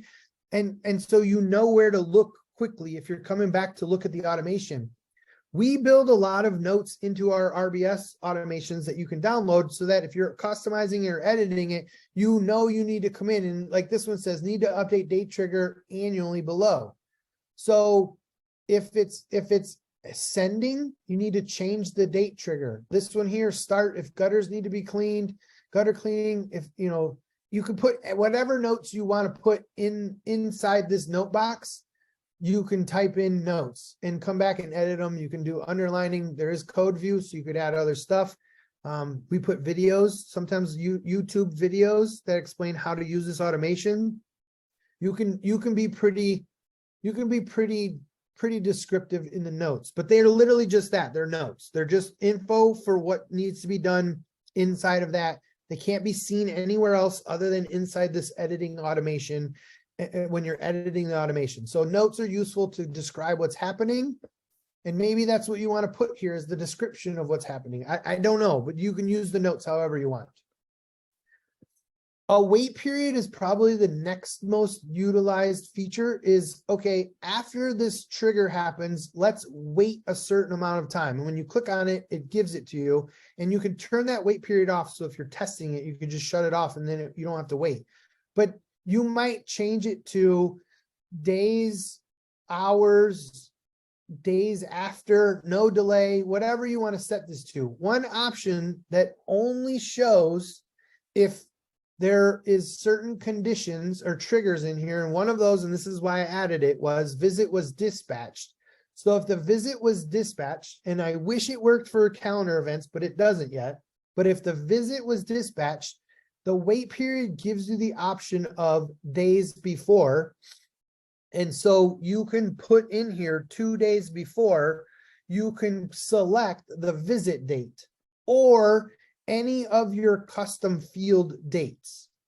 So if the visit was dispatched, then you can select the visit date and 2 days before, 1 day before, it's only days before, but you can send a communication to your client that says, hey, your service. So if you dispatch the service a week, even a week out, 2 days before the service or a day before the visit date, it'll tell them.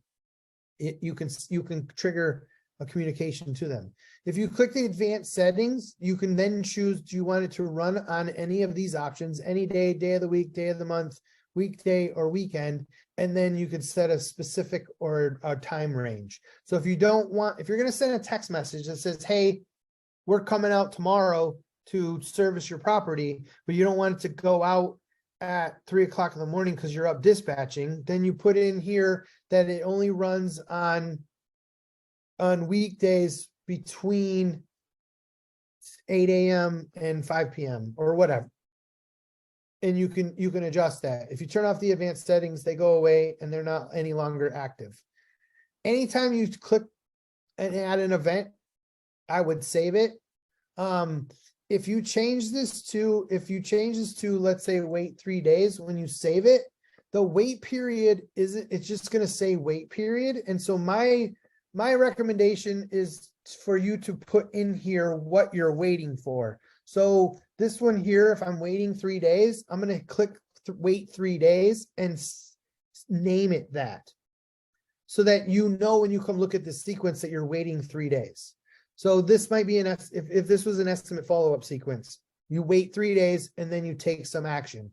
Turn this on, and then that wait 3 days gets added to the heading when it's on, but only, and that matches what's in here. But the reason I say put the name in there is because if that's off, or if you just come look at this really quickly, the name makes sense if it matches. If this one says wait 14 days, but then the top one says wait 3 days, you might not know how long you're waiting. Now, if this just says wait period, then that might not be as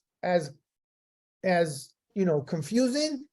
But if it's off, it just says wait period and you don't know how long. So just my recommendation is whatever you're waiting, just name it that.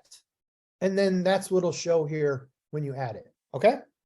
Now, again, this works the same way. If you want to do clone that sequence or that event, you can, or delete the event, you can do that. The other thing you can do, I'm not going to get into this a ton, but you can save it as a template, and then the event templates down here, when you click on them, they'll be here, and you can drag and add those as templated events. So if you did make a change to this with a bunch of advanced settings and different things, maybe it's an email or a form or an if-then statement or whatever, you can save it as a template. If you're using the same one a bunch of times, you might want to save it as a template, and then you could add it as a template really easily.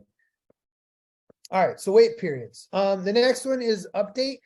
So that's going to go into the sequence in an order. So it starts at the top and works its way down. Update's going to do just that. You can update the salesperson, the CSR, or a custom field. So if a certain part of this event happens, and this is usually where update is used the most, is in an if-then statement. So if this happens, then update this custom field saying this was sent, or whatever. There's a bunch of ways you can use this, but it does only give you add the salesperson, CSR, or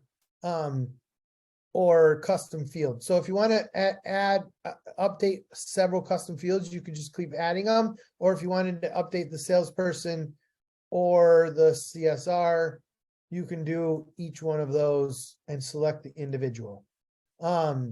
So if you're using this to, let's say, assign clients randomly, I don't know, to customer service reps, there's certain ways you could use this. I would honestly say it's not a highly used field a ton. I know custom field gets used a bunch of times because you can assign like your logo to be used, and then you can use the custom field, or a logo can be used to add in info on a different you can add like your logo or a picture, an image to the client in a custom field that then gets added to documents through the merge tag or different things. But the update field, it's pretty cool. It's useful, but only for those three options. All right. An alert is just that. You can set. Hey, John. Yeah. John, what is it when it updates like CSR? What is the update like? Is it like putting like a ticket on their My Day, or what's the actual update result? I'm missing something. Typically, the way the update for like the CSR, it's going to change the CSR that's assigned to the client or lead. Oh, okay. Or Okay. estimate or what, like if estimate was sent and you want to then update a CSR, that's Okay. a real I misunderstood. So it's an assignment. It's more or less reassigning something. It's not Yeah, update it to me was a makes the notification change. to somebody. Yep, Okay. that's the alert is the notification, or a text message or a ticket is the notification to a person. I'm getting to the alert. But this updates that field for the estimate or the client or whatever inside Service Autopilot. So you can update a custom field of CSR or salesperson. Okay. The alert event is just that. It sends an alert. So you need a name for it. You can select the recipient. So you can select the client, lead, CSR, or the salesperson. So again, if you updated that salesperson or whatever, based on whatever setting, you can then alert that person, or you can select an individual employee, a vendor, or a particular role. So let's say the owner wants to be alerted every time this step in the sequence happens. You can set that, and then you could set a custom alert. You could load an email that you've pre-built before, or you could build out a custom one here with personalization fields, which are merge tags, and any of the options you have for building out information and alerts, and then it'll send it, and then that will show up in their little alert icon. If it happens, you can alert that person with the body. So that's a pretty useful task too, because then if you're looking at alerts, you don't have to create a ticket. I would almost make the case though that creating a ticket makes way more sense, because then you can track that something's being done with it. But an alert, if you just want to set somebody an alert, you can do that. Again, all of these events have on and off buttons. So if you have it in there, but you're not utilizing it yet, or you don't want it to work, you can turn this on or off. And if it's off, but the sequence is on, then all the other stuff that's running and on will still function. It's just this step itself won't function if it's turned off and saved. So that's an alert. Then you can send two types of emails, a regular email or a form email. And if you notice, they're very similar, except the form email gives you the option to add a form. Now, I will say in the email body, in order to send the form, you need to have the form link or a form URL in merge tag in there. And then it will attach that form that you select to send. You could create a form from this screen. So if you don't have the form, you can click the little plus button and it'll let you build a brand new form right there, which I'll be honest, I wasn't really expecting that. Sometimes it's weird what you can build brand new. But you could build a brand new form in there if you needed to. Most other stuff, emails, documents, stuff like that, you need to have them ahead of time and have them built, or come back and reattach them later. So if you go through and build this automation, but you don't have an email for this particular step yet, then you go in and you save this, go to the documents, create the email, come back into the automation, and then it'll show in your list of things. Or you could do a custom email and then build it here. It just won't save as a document inside the system that you can use other places.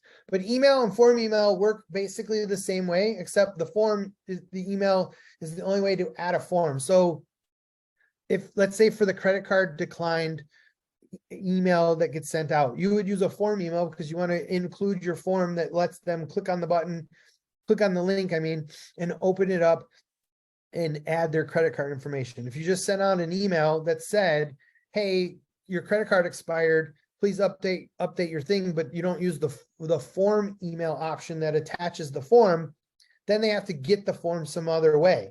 So you would use both there. If you're not attaching a form, you don't need the form email. If you're attaching a form, you need the form email, and the form URL or form link has to be in the document itself some way, either in the custom email or in the document that it needs that, so that it attaches that form appropriately. Does that make sense?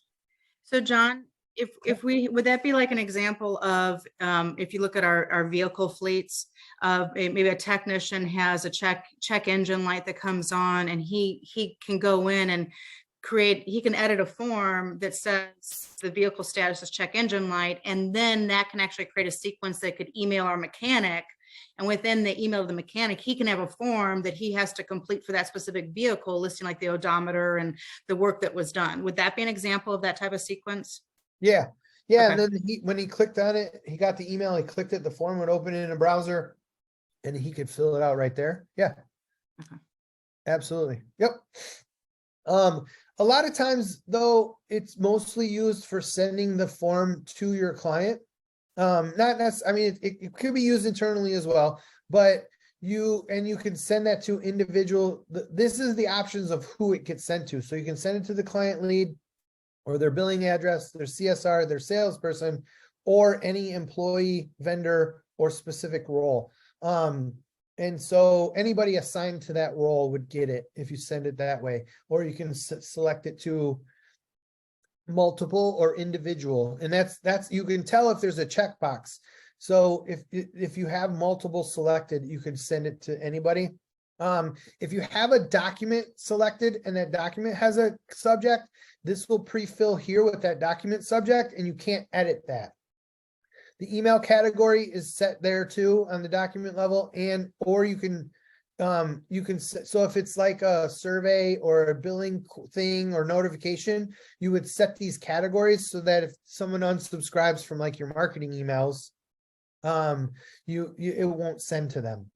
You can set the times, Monday through Friday only. This is the box I was talking about, that if you have approved emails selected, you have to then come in and approve them. And if you check this box, then it says, who should we alert that there's emails that need approval? And you can either select an employee or select a role for that to happen, and then it'll alert them. Otherwise, you turn this off and it'll just send when the automation is ready to fire, and you don't have to approve them. Some of these you might want to approve. Maybe if it's like a collection email, you might want to approve that one. Hold on. Sorry. There's a lot of different ways that you could utilize this, but again, to me, it eliminates a little bit of the automation if you're having to approve emails all the time. But if you don't want a bunch of emails being sent that aren't right, then you can turn it on and make sure. Play with that at your own risk. If you change this to a document, then that email option, body option goes away. But if you wanted to send it, then you could create your own email right here. The only challenge there is that's only the email for that event, for this particular event.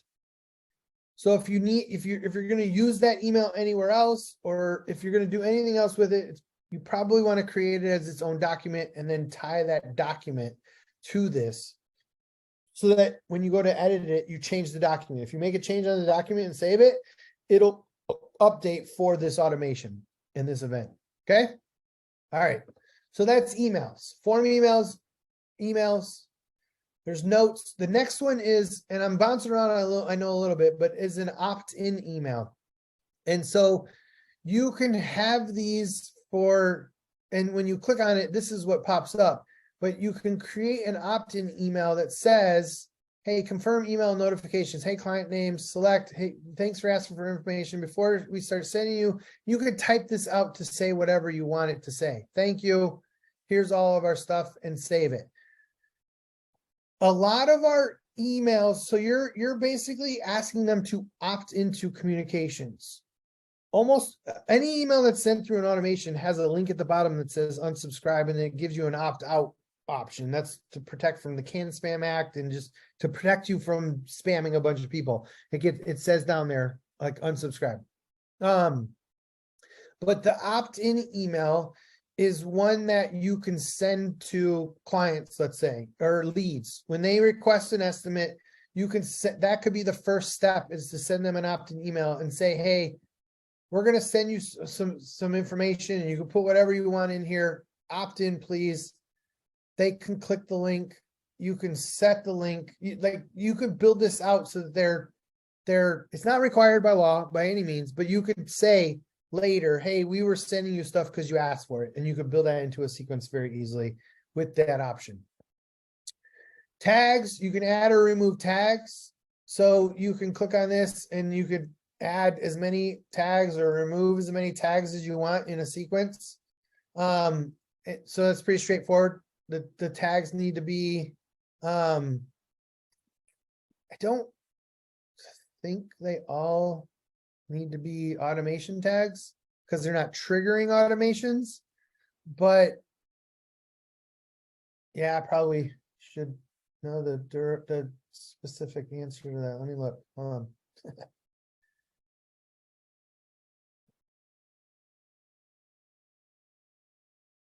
No, they don't have to be. Okay, sorry, I was looking through my notes. They don't have to be automation tags because they're not triggering the automation. You could just add or remove a tag. So if you're adding a tag because someone's gone through an automation, you can do that. It doesn't have to be an automation tag, if that makes sense. Tags. The next couple are pretty much similar. Well, not similar. The next one is text messages. That one's similar in that it can be sent just like an email, but the body can be created here or from a document itself. That's where they're similar, but they also can then be sent to the same set of individuals in this sense. They can either be sent to a client lead, the CSR salesperson, an individual employee or multiple employees, or by a role. So those are sent the same way. You could set the time between 12, time 8 and noon or whatever. You can send it Monday to Friday only. The expecting a response section gives you a way to alert a resource when a text message is replied to. So if you're using two-way texting and you send an email to a client or text to a client that you're expecting a response to and they respond, then you can make sure that an employee or a certain role are added to an alert. They're given an alert when the client responds. So if you're asking them, hey, are you still interested in the estimate we sent? Yes or no? And you're waiting for a response, then you can alert somebody when they respond and you'll know. And then wait for a response is in there too. So that's sort of like a built-in wait period before anything else happens. I don't see that used very often. So use that sparingly or test it if you're going to try using the wait for response. Then the text body could be done individually. Now be mindful that texts are just that, they're texts, and there's a limit to what you can send in a text message, and some things don't work even though they're allowed to be added. You probably aren't going to include an email opt-out link or a default opt-out link in your text body. But you might want to send certain things. Now, I will say resource name seem to be working. So like, let's say you're sending a text after, hey, Mrs. So-and-so, your technician resource name just finished up your lawn. Let us know if you have any issues. The avatar, the last I checked, wasn't working as far as there was a couple people in the user Service Autopilot user group mentioned. I don't know if those two work. It might be a Service Autopilot thing, but if you're test these by sending them to yourself or set yourself up as a test client and send it and see what it has. Because I don't know if the avatar works, so you can't like send a text picture. Maybe it might work in an email where you could see a picture, but text becomes very limiting into just that. It's probably text. Gabrielle? Where is this data stored? Do we see that somewhere on the client screen? If there's a text communication thread, where does that show up on the client screen? Yeah, so any of the communications, so text messages are going to show in your message center under CRM message center, but any of your other communications are going to be and you can see text messages in the activity stream. And so you could select any of these. So if there was a text message, you could deselect all and just see text messages. I don't know. Yeah. So receive text from, sent text to, so you could see that from your activity stream. Okay, thank you. But they're typically going to be Text messages are going to be handled in your message center. So that's where you would see them coming, and you can respond, but you can see them in the timeline too, the activity stream. Back to this message body, just be careful what personalization fields you add. And I would send myself a copy of any text just to make sure what you're wanting it to show through comes through if you add a personalization field, because otherwise it'll have those brackets and it'll say like CL name or whatever. And so if that's not coming through with data, then just don't use it. I don't have a way of telling you which ones do. I'd have to go through and test them all. So I don't know if I want to mess with any of that. Ticket, and I'm not rushing deliberately. We're just trying to run out of time, but we're getting close to the end. The only one after this is if statements. But tickets are just that. So you could create a ticket that then gets created for it can go to a customer, but it's gonna get a ticket created on your client account for whatever's happening. Usually this is gonna be some type of internal, assigned to a salesperson, assigned to a CSR, or assigned to someone in your office. So a ticket's gonna get assigned to me. I'm in here as Sanders Young. The category is gonna be, let's say, billing. The type is, you can add a note, a call, or a calendar event. So you could create a series of events. Your ticket might have whatever involved with it. Like in your instance, Gabrielle, where you asked about, could you have like your mechanic or somebody do work? You could create a calendar event based on a form that gets filled out from one of your technicians that says this truck needs work. It could have a calendar event created for the upcoming Saturday, or if, let's say they change wiper blades on Saturdays or something, whatever. It could create a calendar event ticket for your mechanic to do some task on Saturday, and you could create that from here. And when the calendar event is selected, then you can say starts in, ends in, time, days, when, what's the budgeted hours, what category is it? The options become slightly different when you select notes or calls, but then you can add a subject. You can do a custom ticket again with tags, and then and certain tags happen when the ticket is completed. Or you could build out a document of type other, which we went over the document stuff last week or the week before. I don't remember. My brain, it all melts together. But last week we did document editor.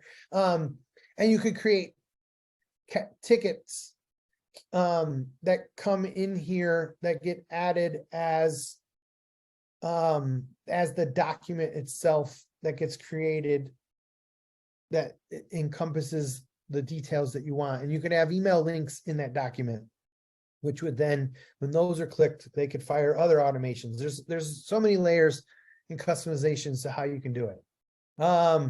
Due in how many days? So if it's 0, it's not going to have a due date set. Otherwise, it's going to set, you could change the status. So it can create a ticket, but it might be a closed ticket or pending or on hold or open. We already did tickets. So again, if you don't know how tickets work, go watch the video on tickets and check out some more stuff. But then you could build a custom ticket one with document types or personalization fields as you see fit.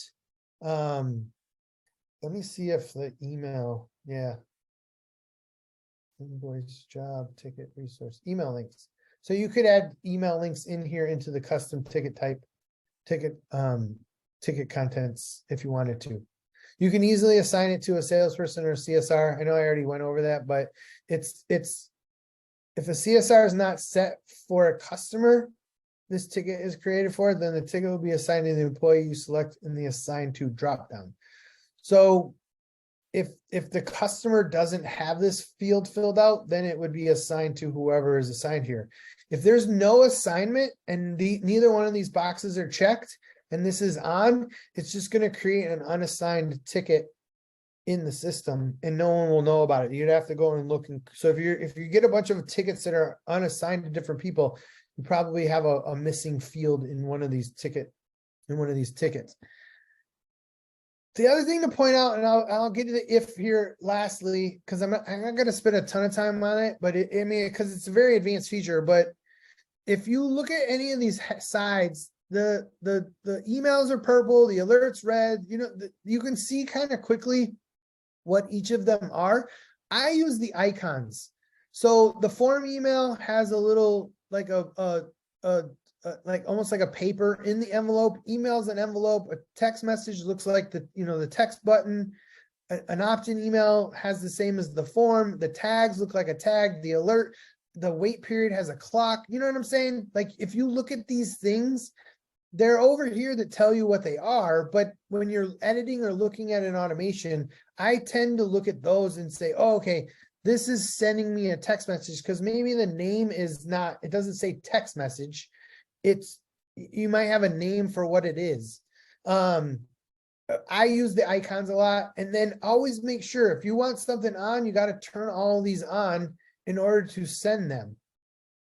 And when you go from that, I'm going to save these. Oh, you can't, because I don't have everything set. But after you save them, which again, I have to turn all these back off or I won't be able to save this.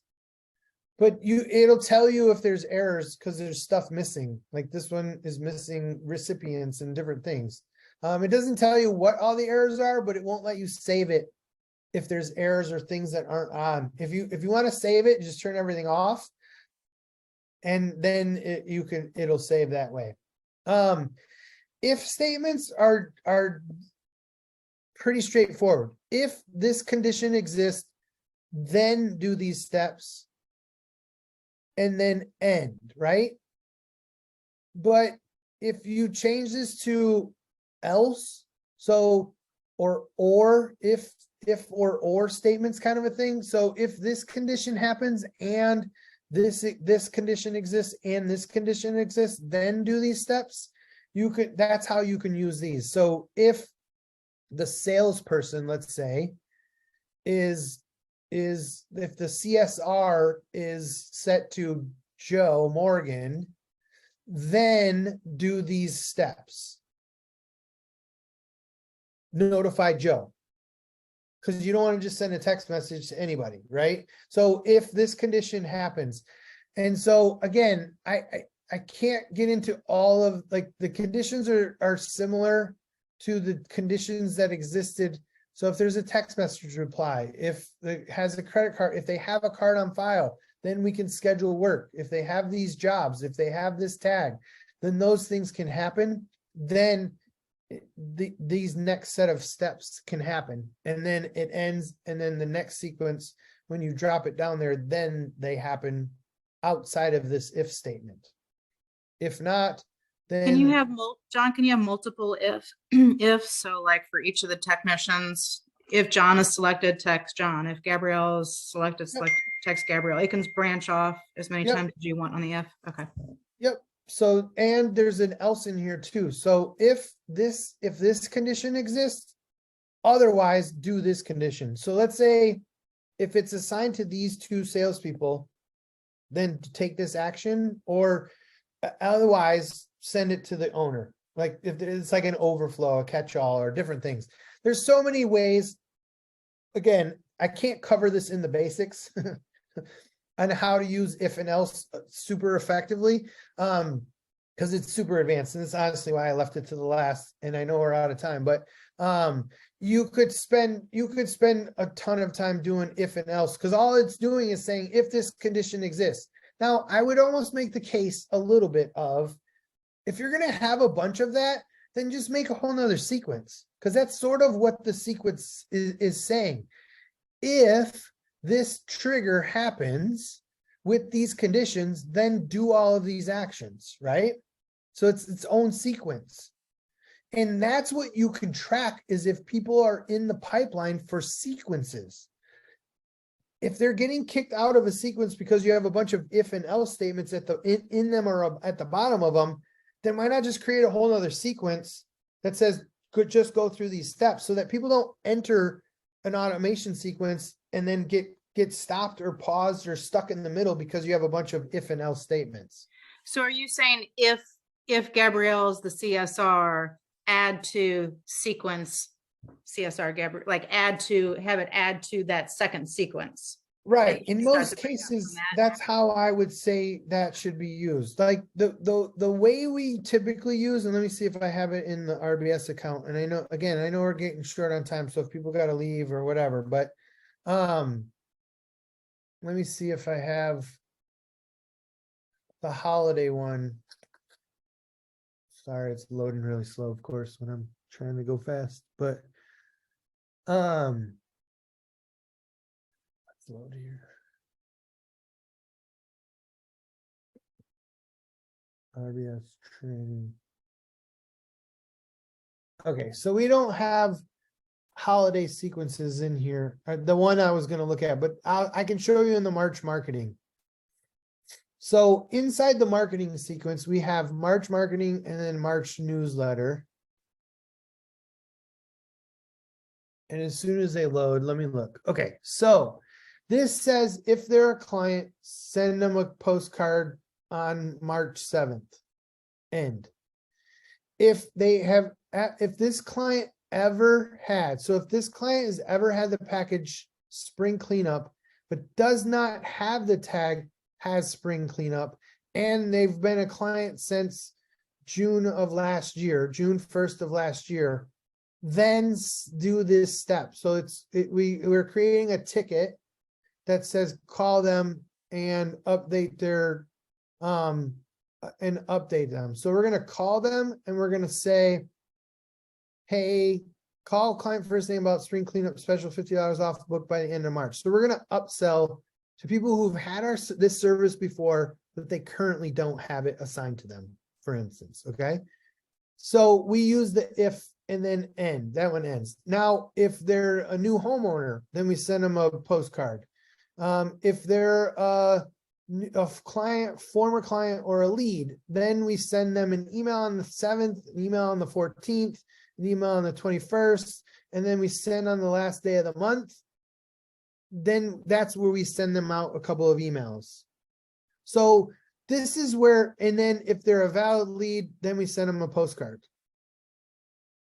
In the postcard one, and I didn't get into it a ton because you have to be integrated with SendGym, but the postcard gets sent, it's a marketing event, and it gets sent through SendGym automatically when you create this. And again, this is basics, so I wasn't going to get into what that was and how to use it. But the if gets used in this because we're going to do our March marketing based off of that. Instead of having a separate sequence, because right now this rule is if it's all clients, all of our clients and leads, and they don't have this tag, they're not an applicant, they're not in no SendGym, they're not, if they don't have, we exclude certain people because we don't want them in it, or if they already have the tag quote cleanup, that stops them, right? Because that's what we're selling is cleanups in March or whatever.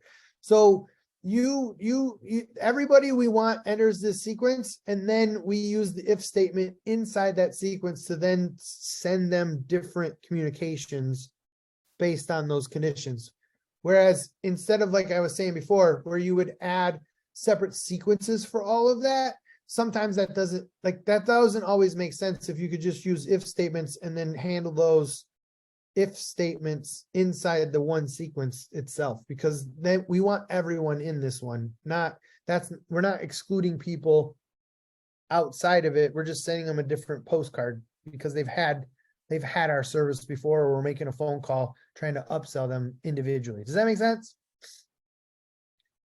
Cool. All right. Well, I know that was a lot. I rushed it a little at the end. Sometimes whatever I was looking, but that's the basics to me. That's the basics of automations that I could go through in 2 hours. It's easy to see how we could spend 20 hours doing stuff. Again, I'm not going to make this a commercial for RBS, but we are planning to do group build sessions where we'll pick an automation or two, and everybody shows up, we'll download it into your account beforehand, and then we'll go through and we'll customize and build out all the pieces to it. Because if you look, again, I'll load up the automation one from 855. Like this one here, and don't look at the numbers because those are weird, but this estimate request automation, look how many sequences this has, right? And so it can get really complex, but it doesn't have to be. So like this one here, if they've requested an estimate for fertilization, you wait 1 minute, then add this tag. So we build through all the stuff. Text Steve, text Pat, do all of these steps. But before that, it started with these upsells. So if they saw a thing that said they need weeding, then this step happens. So there's so many pieces and layers to it. Chris had to run. Thanks, Chris. But there's so many pieces to it that you could go and do this. Absolutely. Like there's a ton of people that use Service Autopilot that have made some of the coolest automations out there.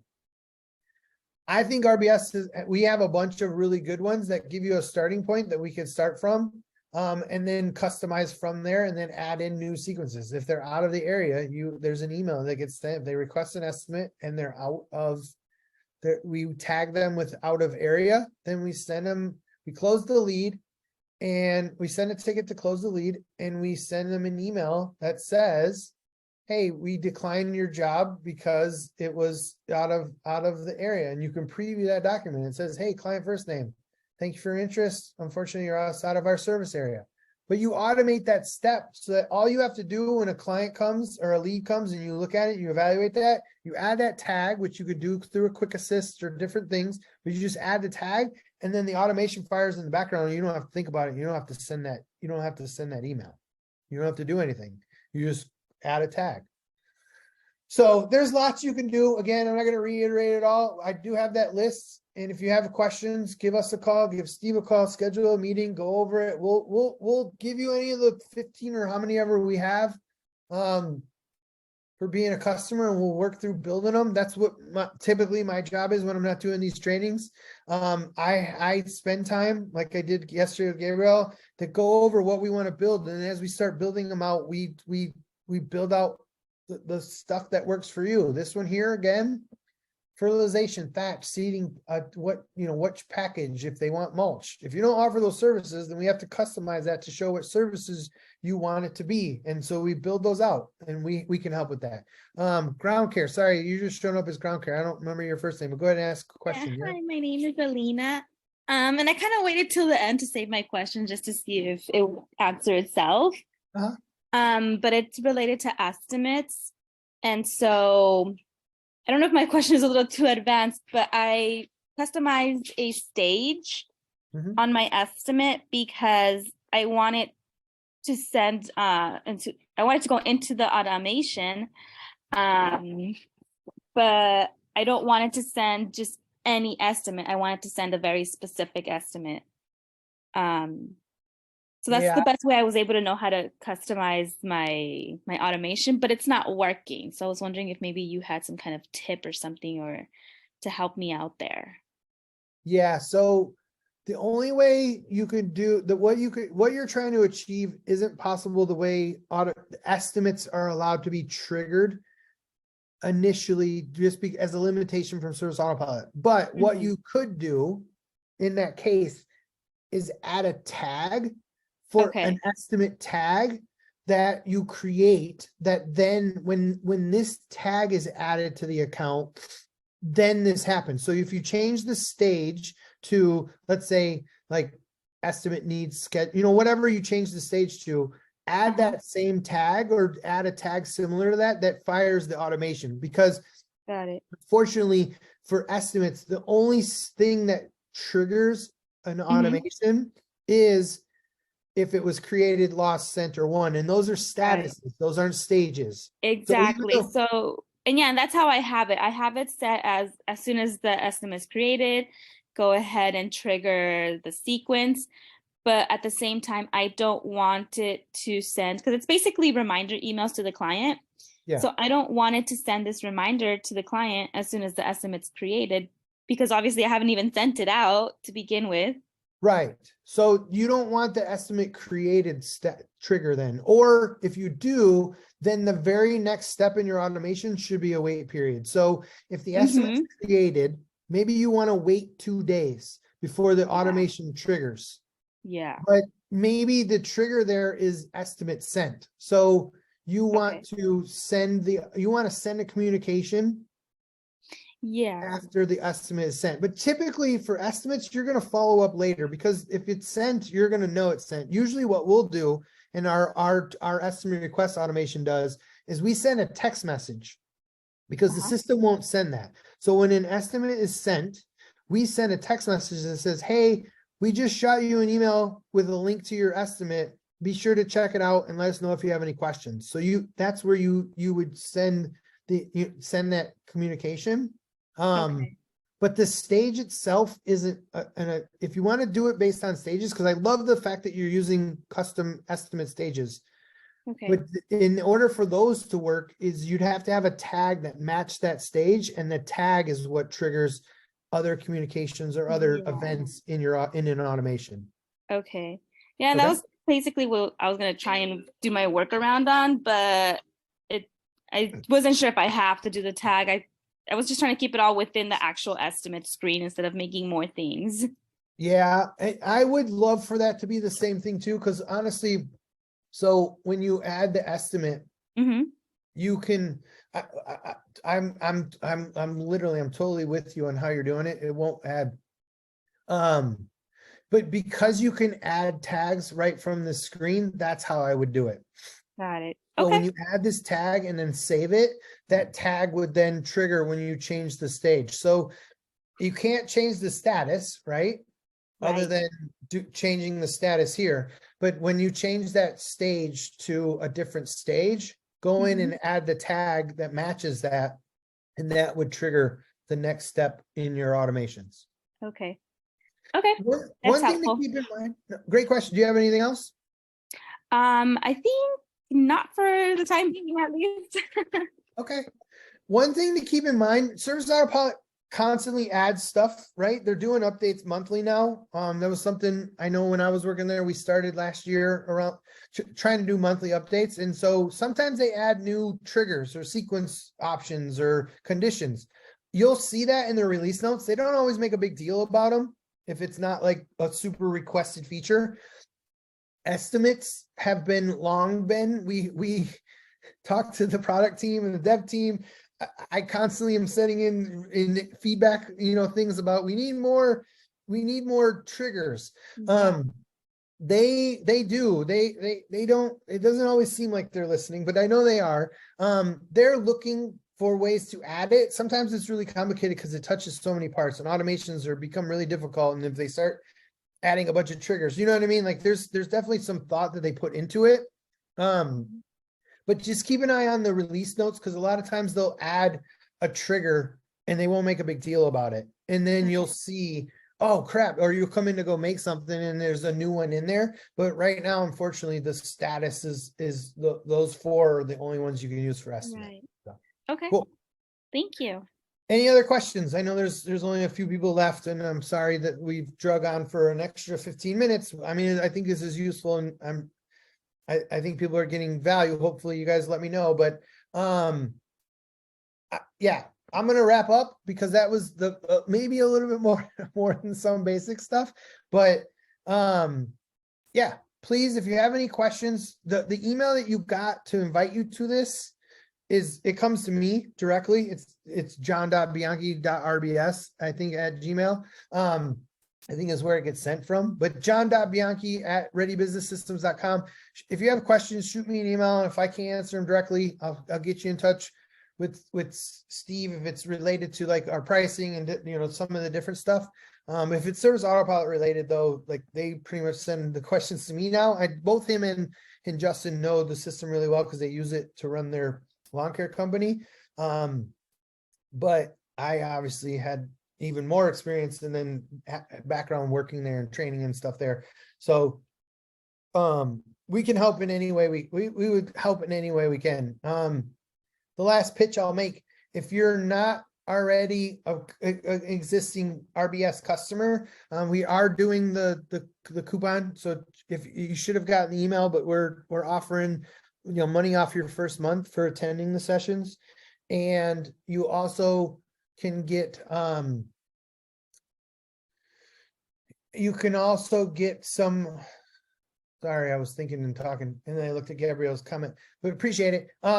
We can also help with other stuff too. So if you needed like Service Autopilot training, like one-on-one type training, I'm clicking around because I was looking for something, but we have other things than just automations that we're doing now for customers. So if there's if you think there's any way that we could help, we also have our Ready Business Systems Facebook group that we created that you can ask some Service Autopilot questions in there. We partly created because we're going to try to create more content that we can put out.